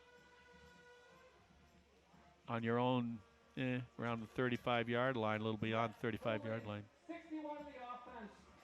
The penalty is declined. Yep, just like we thought. He'll take the down, not the yardage. Barnes needs the ball. Can't score without the ball. So, the counter punch, you got to believe they're going to punt here. You got a good punt game going for you. But he's got Jack Behrens in the puddle, in the pile there, everybody talking. Wouldn't that be something? If 4th and 2 feet, he goes for it. And that would secure the game right there. Wouldn't have to really just take a knee a couple of times, and that would pretty much do it. Does he want to do it that way, or does he want to do it more conventional and put your defense back out there? Fitzgerald has burned Ripon a couple times on long touchdown runs. We'll see what goes on between the The lines. Immel will stay out there and go back out at quarterback. So they are apparently at this going to go for it from their own 36-yard line. 4th and 1. If they get this one, this game's over. Yeah, it's not even a full yard. It's about 1.5 feet. Unless they're just going to try it. Nope. He got it. That's going to put the icing on the cake, and the Ripon Redhawks are going to walk out of here 2-1 on the season and 2-0 in Midwest Conference play. So that's what Marshall wanted to see. That the opposing team was blocking his view of just how much yardage do we need, and it was about 1.5 feet, about a half a yard. And good job on the right side of that offensive line for the Redhawks, giving Immel what he needed, and he shot out of a cannon, didn't he? Yep.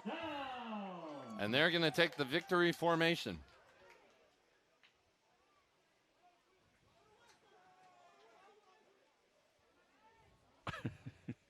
You know, of course, they always do the go position, and then they stop and they look. And we're just going to sit here for a while. You just got to make it a good snap. Take your knee. Had to practice that. Hasn't done that. He took a step back. back. Yeah, and they realized, oh, wait, I got to get knee myself down. up. Yeah, I got to get myself up. And there'll be one more of those, and that'll be the formality. Well, Martin, it was fun working with you for the first time this year. Indeed, my friend. We're off next week. Yep. I think Jason Mansmith might be back for homecoming. I'm not sure. I'm the last usually to hear what's going on around here. Me too. I'm usually the last one because they usually go, hey, Crete, we need you. Yeah, well, we are one zip code town. We're not too formal with the way we handle things around here. And there's the final snap, and that's going to be the ball game. Yeah, that should do it. Hey, Ripon got the win. It wasn't the prettiest way. I coming off that huge win last week on the road at Galesburg, Illinois. Ripon wanted to kind of keep that thing going, but tip your hat to Coach Barnes and the Grinnell Pioneers coming in here. And at one point, after Ripon up 7-0 and then up 9-0, falling behind, or 9, I guess it was 9-7, falling behind 14-9, and then Ripon had to come back and right the ship and get things in their way. And both the defense and the offense had a lot to do with that. I'm thinking offensively, I think the precision passing by Barron stands out in my mind. 2 touchdown passes on the day. Yeah. Both of them to the same receiver. Yeah, the freshman Claiborne, the speedster sensation out of Georgia. And 2 rushing touchdowns out of Treston Decker to go along with the safety. And then Decker, when he had to run, he gave us the big runs. And then the defense. We expect the defense to consistently get out there and play well, and they stayed away from giving up too many big plays. Fitzgerald was able to shake free the defense on a couple long runs for touchdowns, but that was it. So good job. Good team win. Yeah. Well, Martin, yeah, Nyla, Jonathan, it was fun working with you today. Like you said, off next week, back the week after. But the Redhawks walk out of here 2-1, 2-0 in Midwest Conference play with a 30-20 win over the Grinnell Pioneers. For Martin Ernser, I'm Crete Slattery. We'll see you next time.